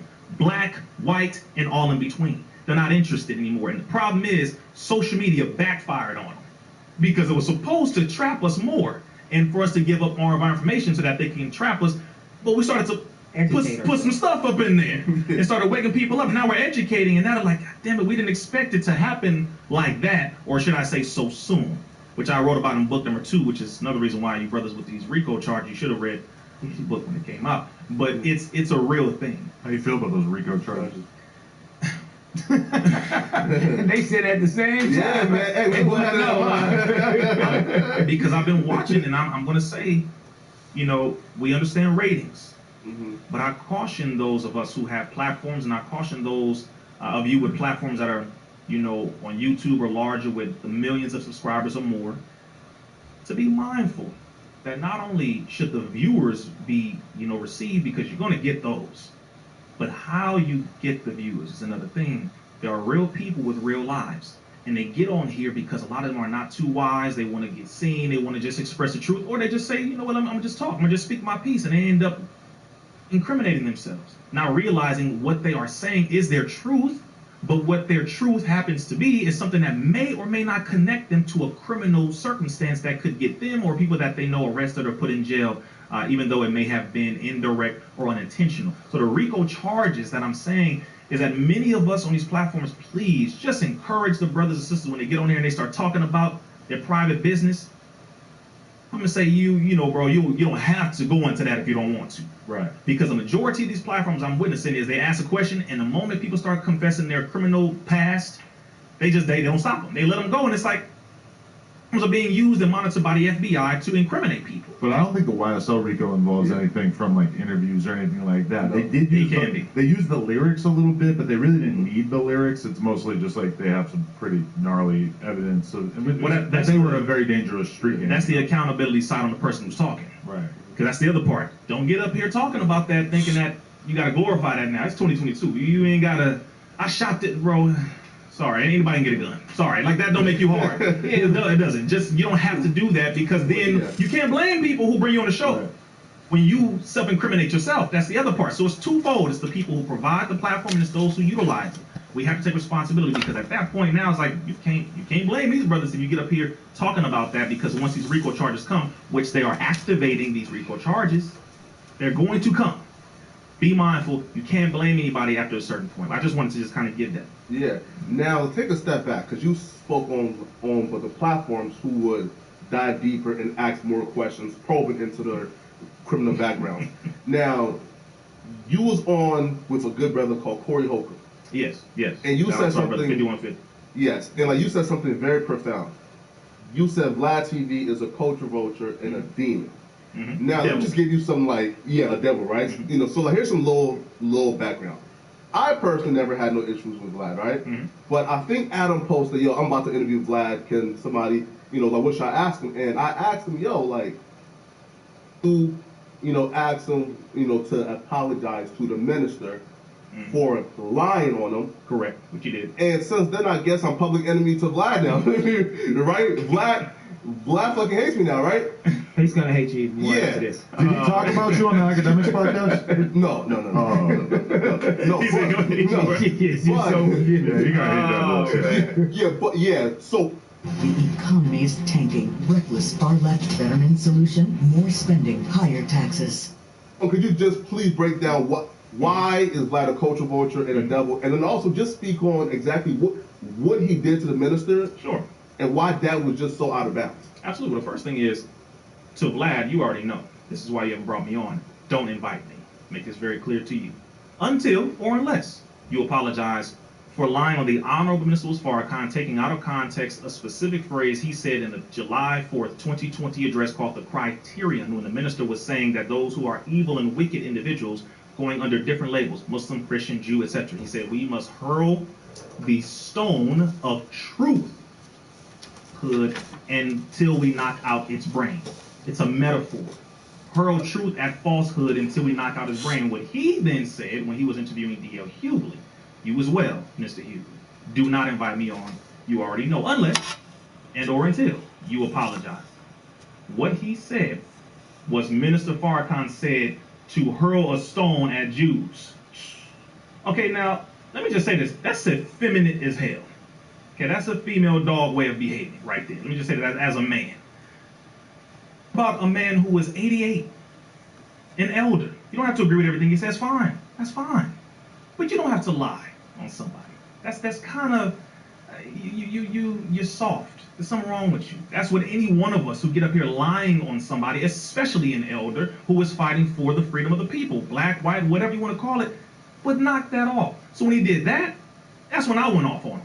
And then that's when you saw West Coast Cam said, I'm not going on. That's when you saw Godfrey Comedian say, I'm never going back on. That's when you saw Lord Jamar say, I'm never going back on Vlad. Because so you kind of started that whole thing? I don't know if I started, but I do know I was one of the first people who went out there and said that. Because, again, we have to respect. You may not respect our elders or our leadership. Fine. I do. And we all should be like that. Because if people can openly disrespect our elders, sure, everybody disrespects people to a degree, I get that, but no. There is a limit that we must make it very clear. This is an area that you will not cross right here. Pay respect, have respect. Even if you respectfully disagree, that's fine. Just do it respectfully. And once he was approached with that and we got to him, he knew, he issued an apology, but it wasn't really an apology. No, sir. You lied on this man. And you took his words completely out of context. Apologize. But when you have people who, frankly, white folks for the majority, but I do know a lot of white people who will apologize. But this one in particular, who is an atheist, but he's a Jew when it's convenient. All of a sudden, you not only don't feel that it's proper, but that it's even beneath you to apologize to Farrakhan. Listen, Mr. Vladislav. Should be very humble, and we all should. Just make it right. Simple as that. If you lie on someone, make it right. It's just that simple. But until then, like I said, don't invite me. And he's had members of the Nation of Islam on there, but he specifically hasn't invited me, especially after that. I said, no, I don't want you to invite me. I'm not interested. I don't care about fame. I don't care about the views. Don't invite me on until and or unless you apologize to the Honorable Minister Farrakhan. Now, and you even spoke on being militant, right? Mm-hmm. Now, when I think about militant, especially especially in 2022, I think about poor white folks. Look, Oh, yeah. For example, malicious, yeah. the Trumpers, they said, yo, if you think Trump is going to get impeached, my AK-47 tells me different. Yeah, there's plenty of videos like that. Oh, there's a lot of them. Yeah, Right? there was a lot of them. Why do you think, as black folks, I don't see that same mindset with us? Especially when it comes to people like the minister. Do you think as black folks we've been metaphorically being into submission to where we don't even think like that no more? Because, for example, if let's say somebody said that about Trump, dumb boys was going to wherever that man at. That is a fact. I will say. Oh no, you're quick. Well, yeah, I think that's leading back into what I was saying about being morals and the camaraderie and stuff like that. But then they definitely paint a picture about the nation in particular. Like, it's a lot of bad things out there, especially one when it comes to Malcolm. That's how they get. That's how they get. That's the you. oldest. Yeah, like okay, they were responsible for killing Malcolm X. You guys may step back. We will. You guys need to step back for one. But yeah, go ahead. You can answer. I'll say it this way: propaganda works on the weak-minded. Strong-minded person, if you continue to beat them slowly, subtly with propaganda, lies, different ways of behaving, images, slowly in music and film and movies and different people talking about it. It will take effect on a person. Joseph Goebbels, who I believe was a minister of propaganda for Adolf Hitler, said, quote, if you tell a lie big enough, long enough, people will come to believe it, end of quote. He was pushing the big lie. So when you keep pushing the big lie about somebody, lie for years, and I'm talking about in movies and cartoons, everywhere. At a certain point, if it doesn't get our generation, it'll get the children. If it doesn't get our children, it'll get our grandchildren. This is how propaganda works. So with Donald Trump, he resurrected, as the Honorable Minister Louis Farrakhan said, he peeled back the onion of white civility. Because there's a lot of white folk who were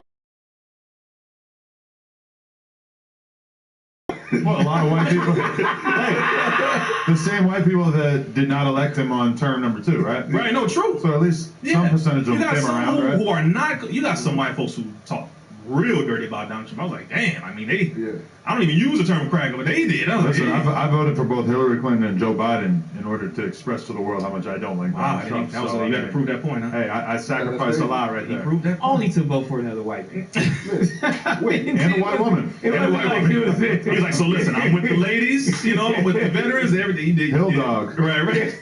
So the propaganda that has been pushed has affected our people so heavily. Then you mix that with some of our own people. You have envy and jealousy. Even going back to Malcolm's time, you have that going on. Then you mix that with a lot of people who just don't want to get right. Our people are comfortable being mediocre.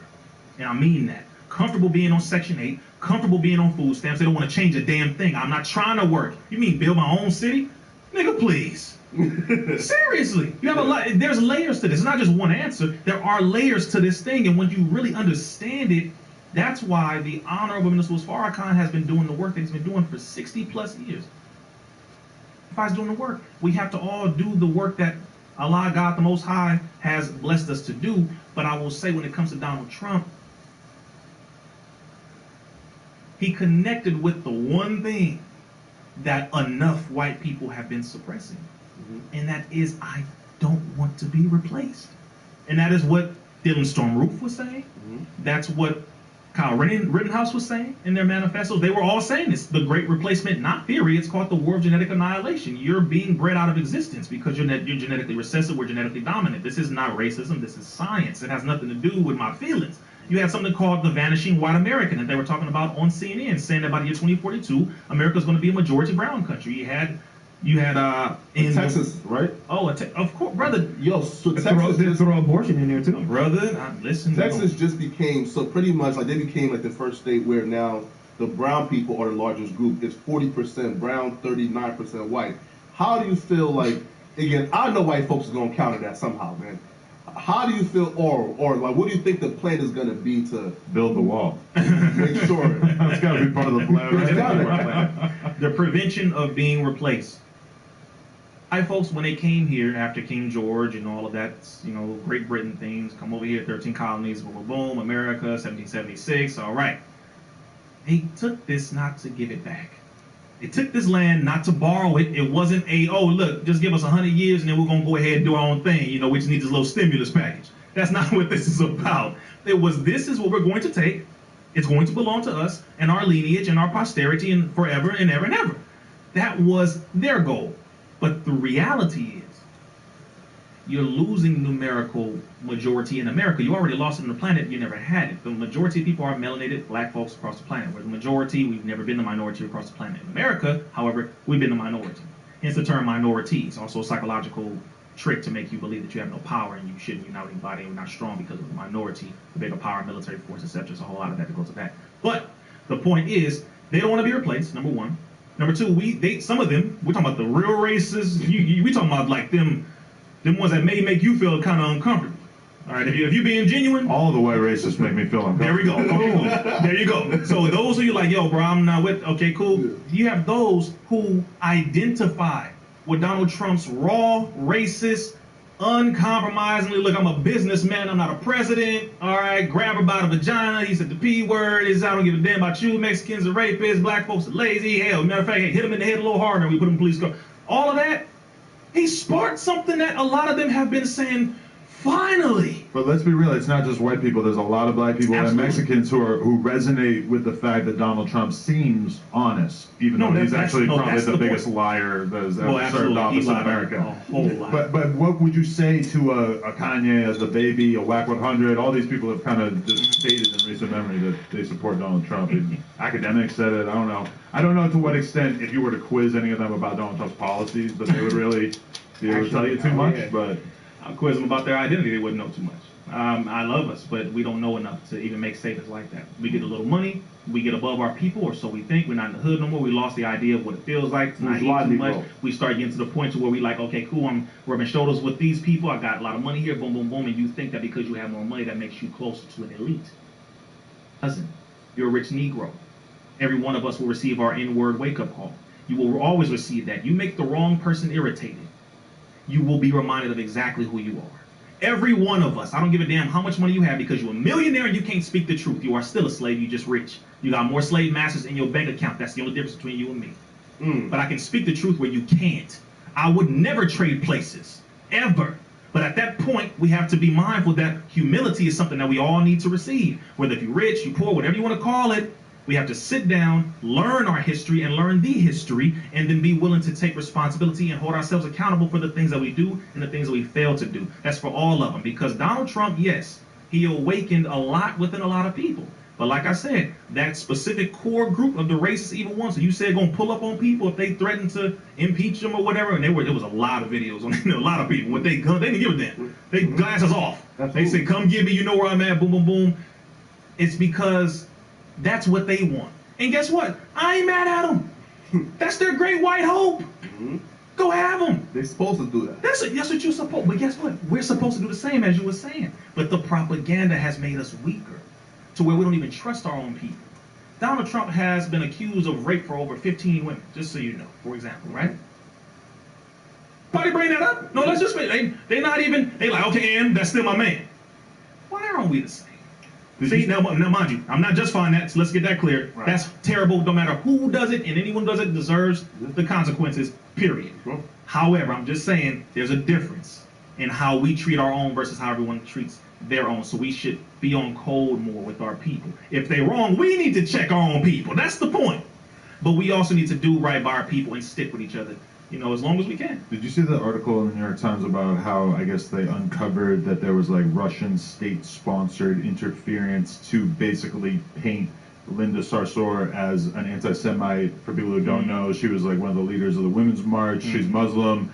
They basically like figured out in their whole disinformation campaigns that calling her an anti-Semite was very, very effective in terms of drawing a lot of controversy online, and her career has really been like pretty much hobbled, and the Women's March like evaporated as a result of all this. How do you feel when you see that? 'Cause that really shows you like the power of information and the idea that bad actors could amplify a message so much. And I'm not saying that there weren't legitimate grievances with her or whatever. Obviously, this was popular with people because some percentage of real people also agreed with her, but the Russian thing is kind of crazy to think that they could weaponize our information like that. Right? And I find it funny, all of a sudden America's talking about Russia, Russia, Russia, when you sold our information to the national bankers. You've been spying on us since 9/11 with the Patriot Act. What the hell are you talking about? See, I don't get into that nonsense. It's like, well, Russia, calm down. Let's go back over here. America, what the hell are you doing? What have you been doing? You've been spying on us with all social media platforms since the very first one called 6 Degrees. That's before MySpace, before PhotoBucket was added to MySpace, before Facebook, before Instagram, before all of those. America sold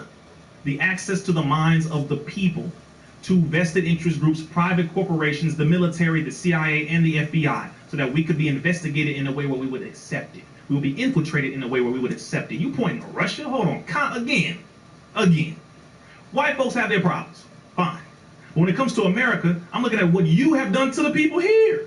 They always want to have us look at some boogeyman out there. You're the boogeyman.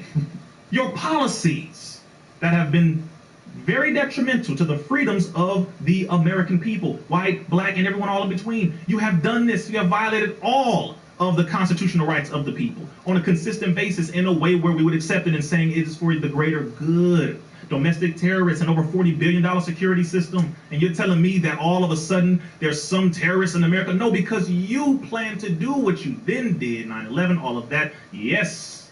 It's all a fact. And then once that occurred, you wanted to demonize somebody so that the American people would join your side and say, yeah, go get them. When it's like, when the hell have they come over here and beat us up, bro? I need to know this. Black folks, when did they come to your neighborhood and did anything to you? Stop listening to a devil about who's an angel and who's not. I'm not listening to you. If you are a known liar, why the hell would I listen to you? I should be questioning you. Oh, really? Iraq? What do they have over there that you want? That should have been the first question. What they got that you want? Later on, George Bush said Iraq had nothing to do with it. I think a lot of the community is built on fear. It's definitely built on fear. I need to go back to that, by the way, with the last piece on the Russia thing, and let's also run out of the Yeah. I mean, just a lot of information. Definitely, I think our community is built on fear. I forgot what the fuck I was gonna say, but my bad. Yeah, you was gonna do it, but yeah, our community is built on fear. Yes. I mean, and I think going back to what you were saying too about being humble. Did they give you that humbling moment? You know what I'm saying, when they put you in jail? Did they try to Yeah, what happened? Is that like a message that they try to give our community? You feel me? You know what? We're gonna put him in jail, and we're gonna have one of our black leaders here. And too, with that, in that question, I'm just like, are we worried about our black leaders and people like that? That's another thing built on fear. We fear to speak out because our black leaders that do speak out, something always happens to them. What did you get arrested for? I didn't even know about this. It was contempt of court for a case that's been going on for nearly 7 years. Of course, I'm not going to speak on it here, but if I'm a black man fighting against the system of white supremacy and I don't have a case, am I really a black leader? am I really doing something? MLK had a case. No, come on, brother. We all come on. We all. So again, that's why I don't really. That's not an issue for me to talk about that. Yeah, I got a court case. Been going on for 7 years. Am I guilty? Nope. You'll see. But we'll let that happen. It was contempt of court. Okay. I basically said to the judge, I basically called him a terrorist. All right, so I did. All right. Yeah. So I earned that one. Got it. Okay. And when I went in, I saw so many people in there who I knew, and when they saw me come in, they said, "Oh hell no! If you in here, we ain't never getting out." That's what the joke was. Sad, but it was funny, but sad at the same time. And I said, it wasn't a humbling moment. It was just a realization that, Satan is really real. Cool. It was just another layer to it. I wasn't tripping because a clean heart can't get hurt. If you're not guilty of something, you're not guilty of it. I don't care who comes against you. If you're not guilty of that thing, then you're not. So it wasn't really a trip for me, but it also did let me know that I should be slightly more mindful about the tactics, about the maneuvers, about being a little more calculated with how we do things, of course. So I wouldn't say it was necessarily humbling, but it put things into a more sharp perspective. Yeah, because like you said, everybody, you're going to get that nigga moment. They're going to teach you. So, putting things in perspective for me, too, and learning how to, voice things a little bit different, like that shit. What was the last thing you want to say about the Women's March topic? The strategic manipulation of social media once Mark Zuckerberg and the agents of the CIA and the FBI, Department of Defense, came together and they met.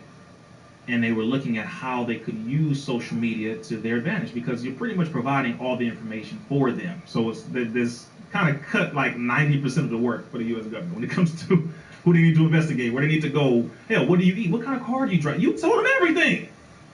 It's really voluntary. It's a psychological game, which is why one of the top employees inside of the Department of Defense, inside the U.S. government, are psychologists, because they must study the minds of the people. Why did you put a question on social media that says, what's on your mind?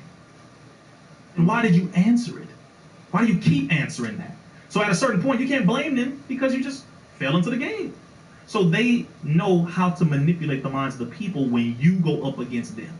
But the people who witness your work long enough, and if your record is solid enough, then it won't necessarily affect too many of them. But you gotta be out here being sincere and really doing the work.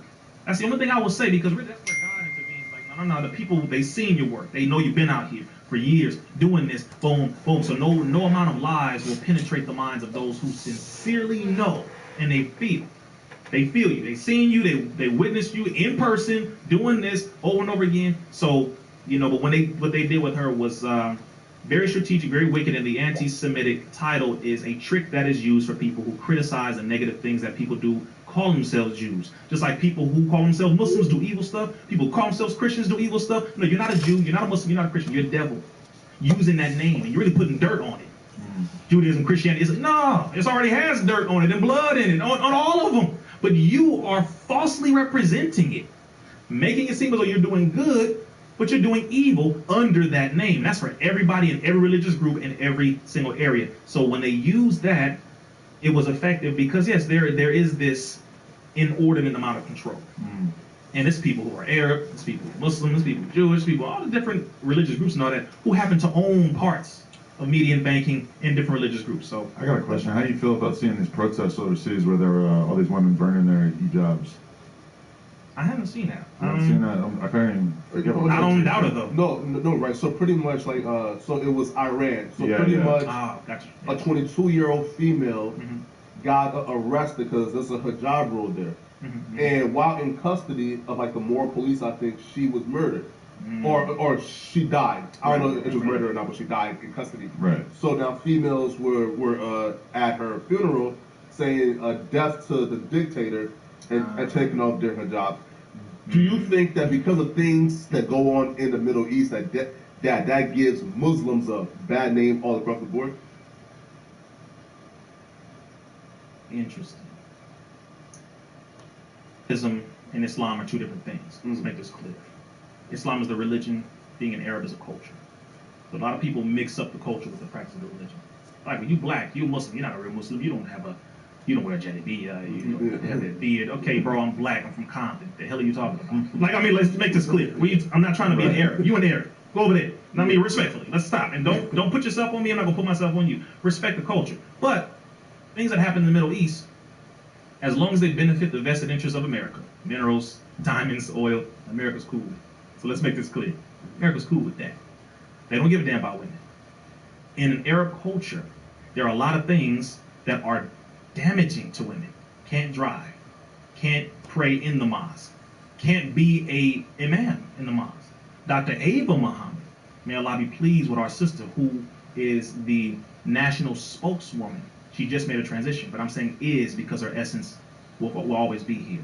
Is a national spokesperson for the Honorable Minister Louis Farrakhan, one of the first women imams in the whole world of Islam. Wow. On the planet. That was a message. Because you cannot suppress women and expect to be respected by men or by anyone, by governments. But in those cultures, that's been a problem. Was that backlash? What you say? Did you get backlash for doing that?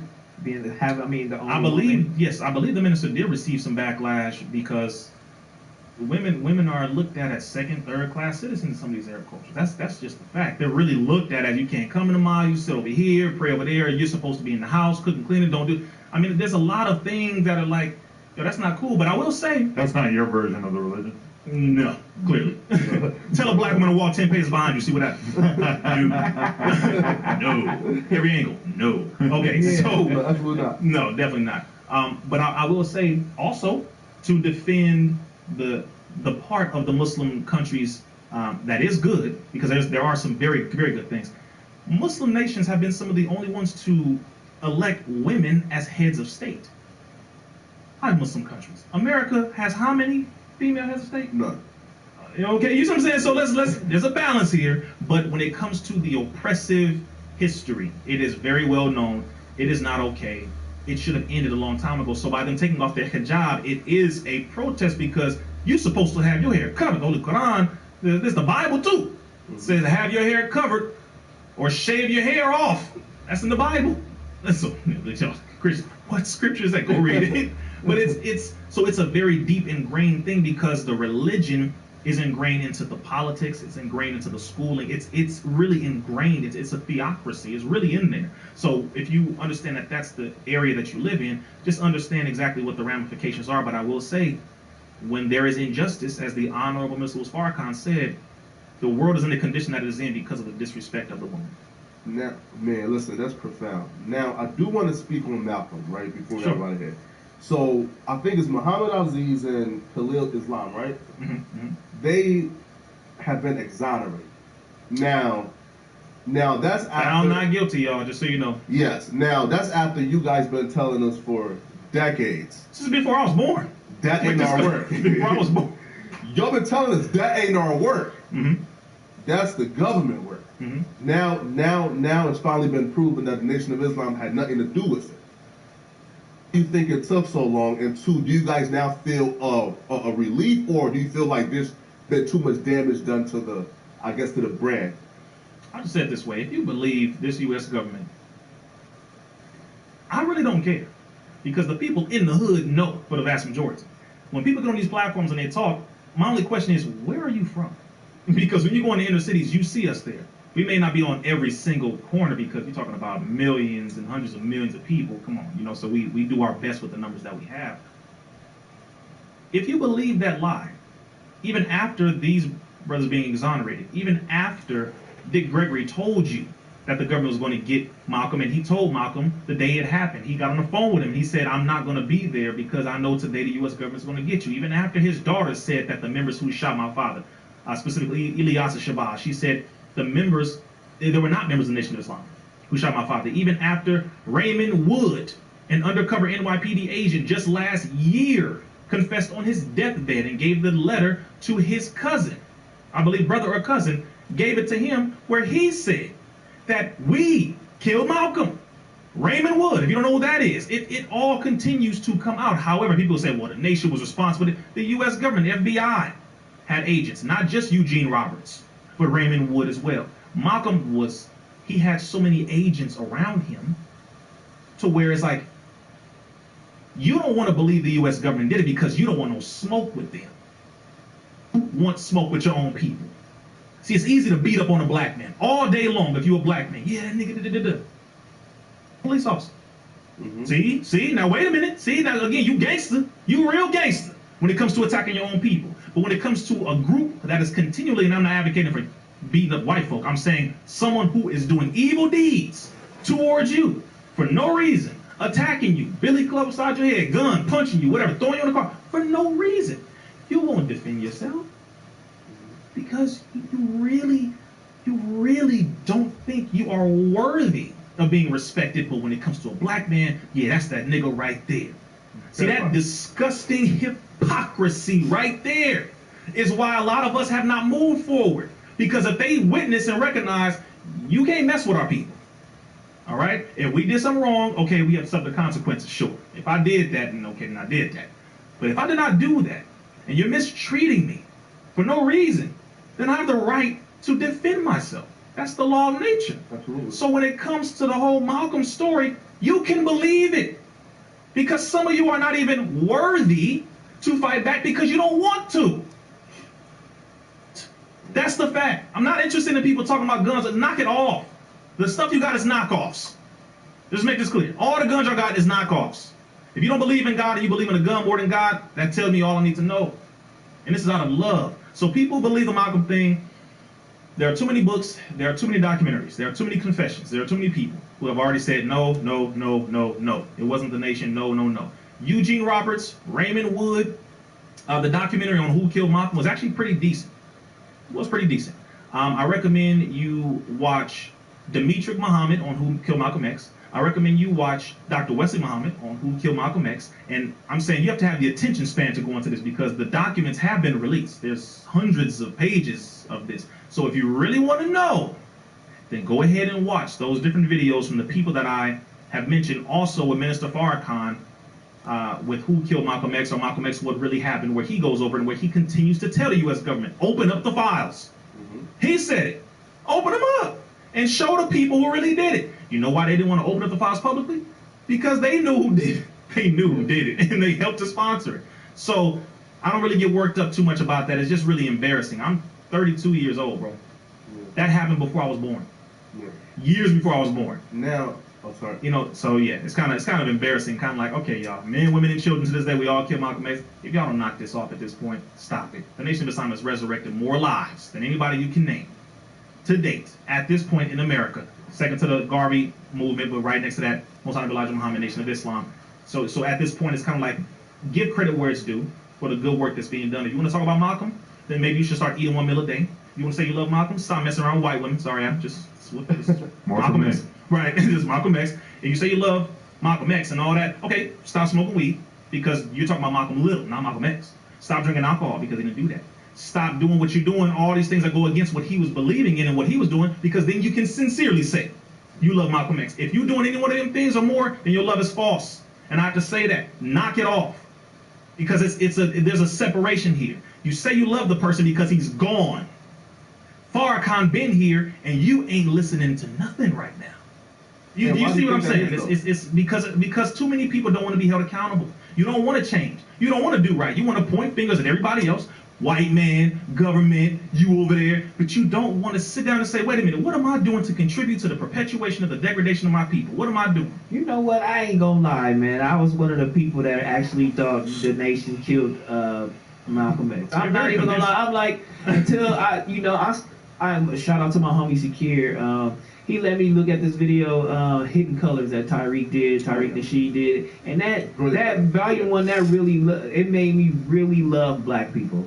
Then I started going, looking more into 5%ers. Then I started looking more into, your videos and I'm like, damn, I mean, we really need to be educated on this shit. Like how do we educate our people on this shit? How do we, get educated on financial literacy? I'm like, damn, I've been missing so much shit. Like, as a black man, I'm like, why are we not being taught this shit? You feel me? Like, how did I even get, like, even as a black man and black boy in school, high school, junior high, like, who the fuck led me to, to understand that the nation killed this man? Like, who? Bro. Like, how did I get, like, how did they make me believe it and get brainwashed so early in the game? Because that will happen right there. That is so crazy. That's why they had to convince you, because that right there, what you just went through, will happen. Yes. You start to wake up. It's a trap. Then they can't control you. But mind you, again, if you believe it, hey, go ahead and believe it. All power to you. Pitiful, sad, but go ahead and believe it. But if you want to do something to help your people, maybe we should focus on that, because that's where we are right now. So it's kind of like, I don't really necessarily care if you believe it or not. We're in a position where we need to change our condition right now. That's where it is for me personally. There's a term that Flacco has been using around the office that's been a little controversial. It's basically a combination of the N-word and like the end of termite. You want to say it? Clearly, I'm not going to say it. All right, so pretty much I'll break it down, all right? Very controversial around the office. Yeah. I mean, let me see how you make this into a compound word. Go ahead. So the term is Negro Mike. So pretty much that's just a colloquial term that I came up with for hooligans and delinquents. Negro Mike. Yes. Okay. Right, hooligans, again though. It's kind of weird because like, it seems offensive to me, but also it's like, am I supposed to be the one telling him what to say? And I don't know. It's a weird spot for me. Listen, man. Define it again. Negro Mike, right? It's just a term, right, to describe the hooligans and delinquents. You feel me? Okay. That's it. No, but I do have another question for you, though, man. Yeah. Before he even says anything about it. Come on, we want to hear it. Is that appropriate for this office, bro. You see, I tried to answer, but go past that. I need a ruling. Okay, I'm You just need a saying. ruling. You need a Okay, ruling for a powerful black man. that was interesting. Negro Mike. Okay, the government's translation of that is Black Identity Extremists, BIEs, the delinquents of black people. That's the U.S. That's the FBI's classification. Those of us who care about our people, you know, embrace our identity. That's the equivalent. I don't think we need another term for the hooligans delinquents, bro. I'm just that's just me. But I mean, if that's how you want to identify them for you, all right. I mean, we just need to help our people. That's really where I'm at with it. But Somebody mailed him a rotisserie chicken in the mail with that word written on as the return address. You're gonna get some flack for that one. Oh, big question, big question. How do you feel about interracial relationships? Umar, huh?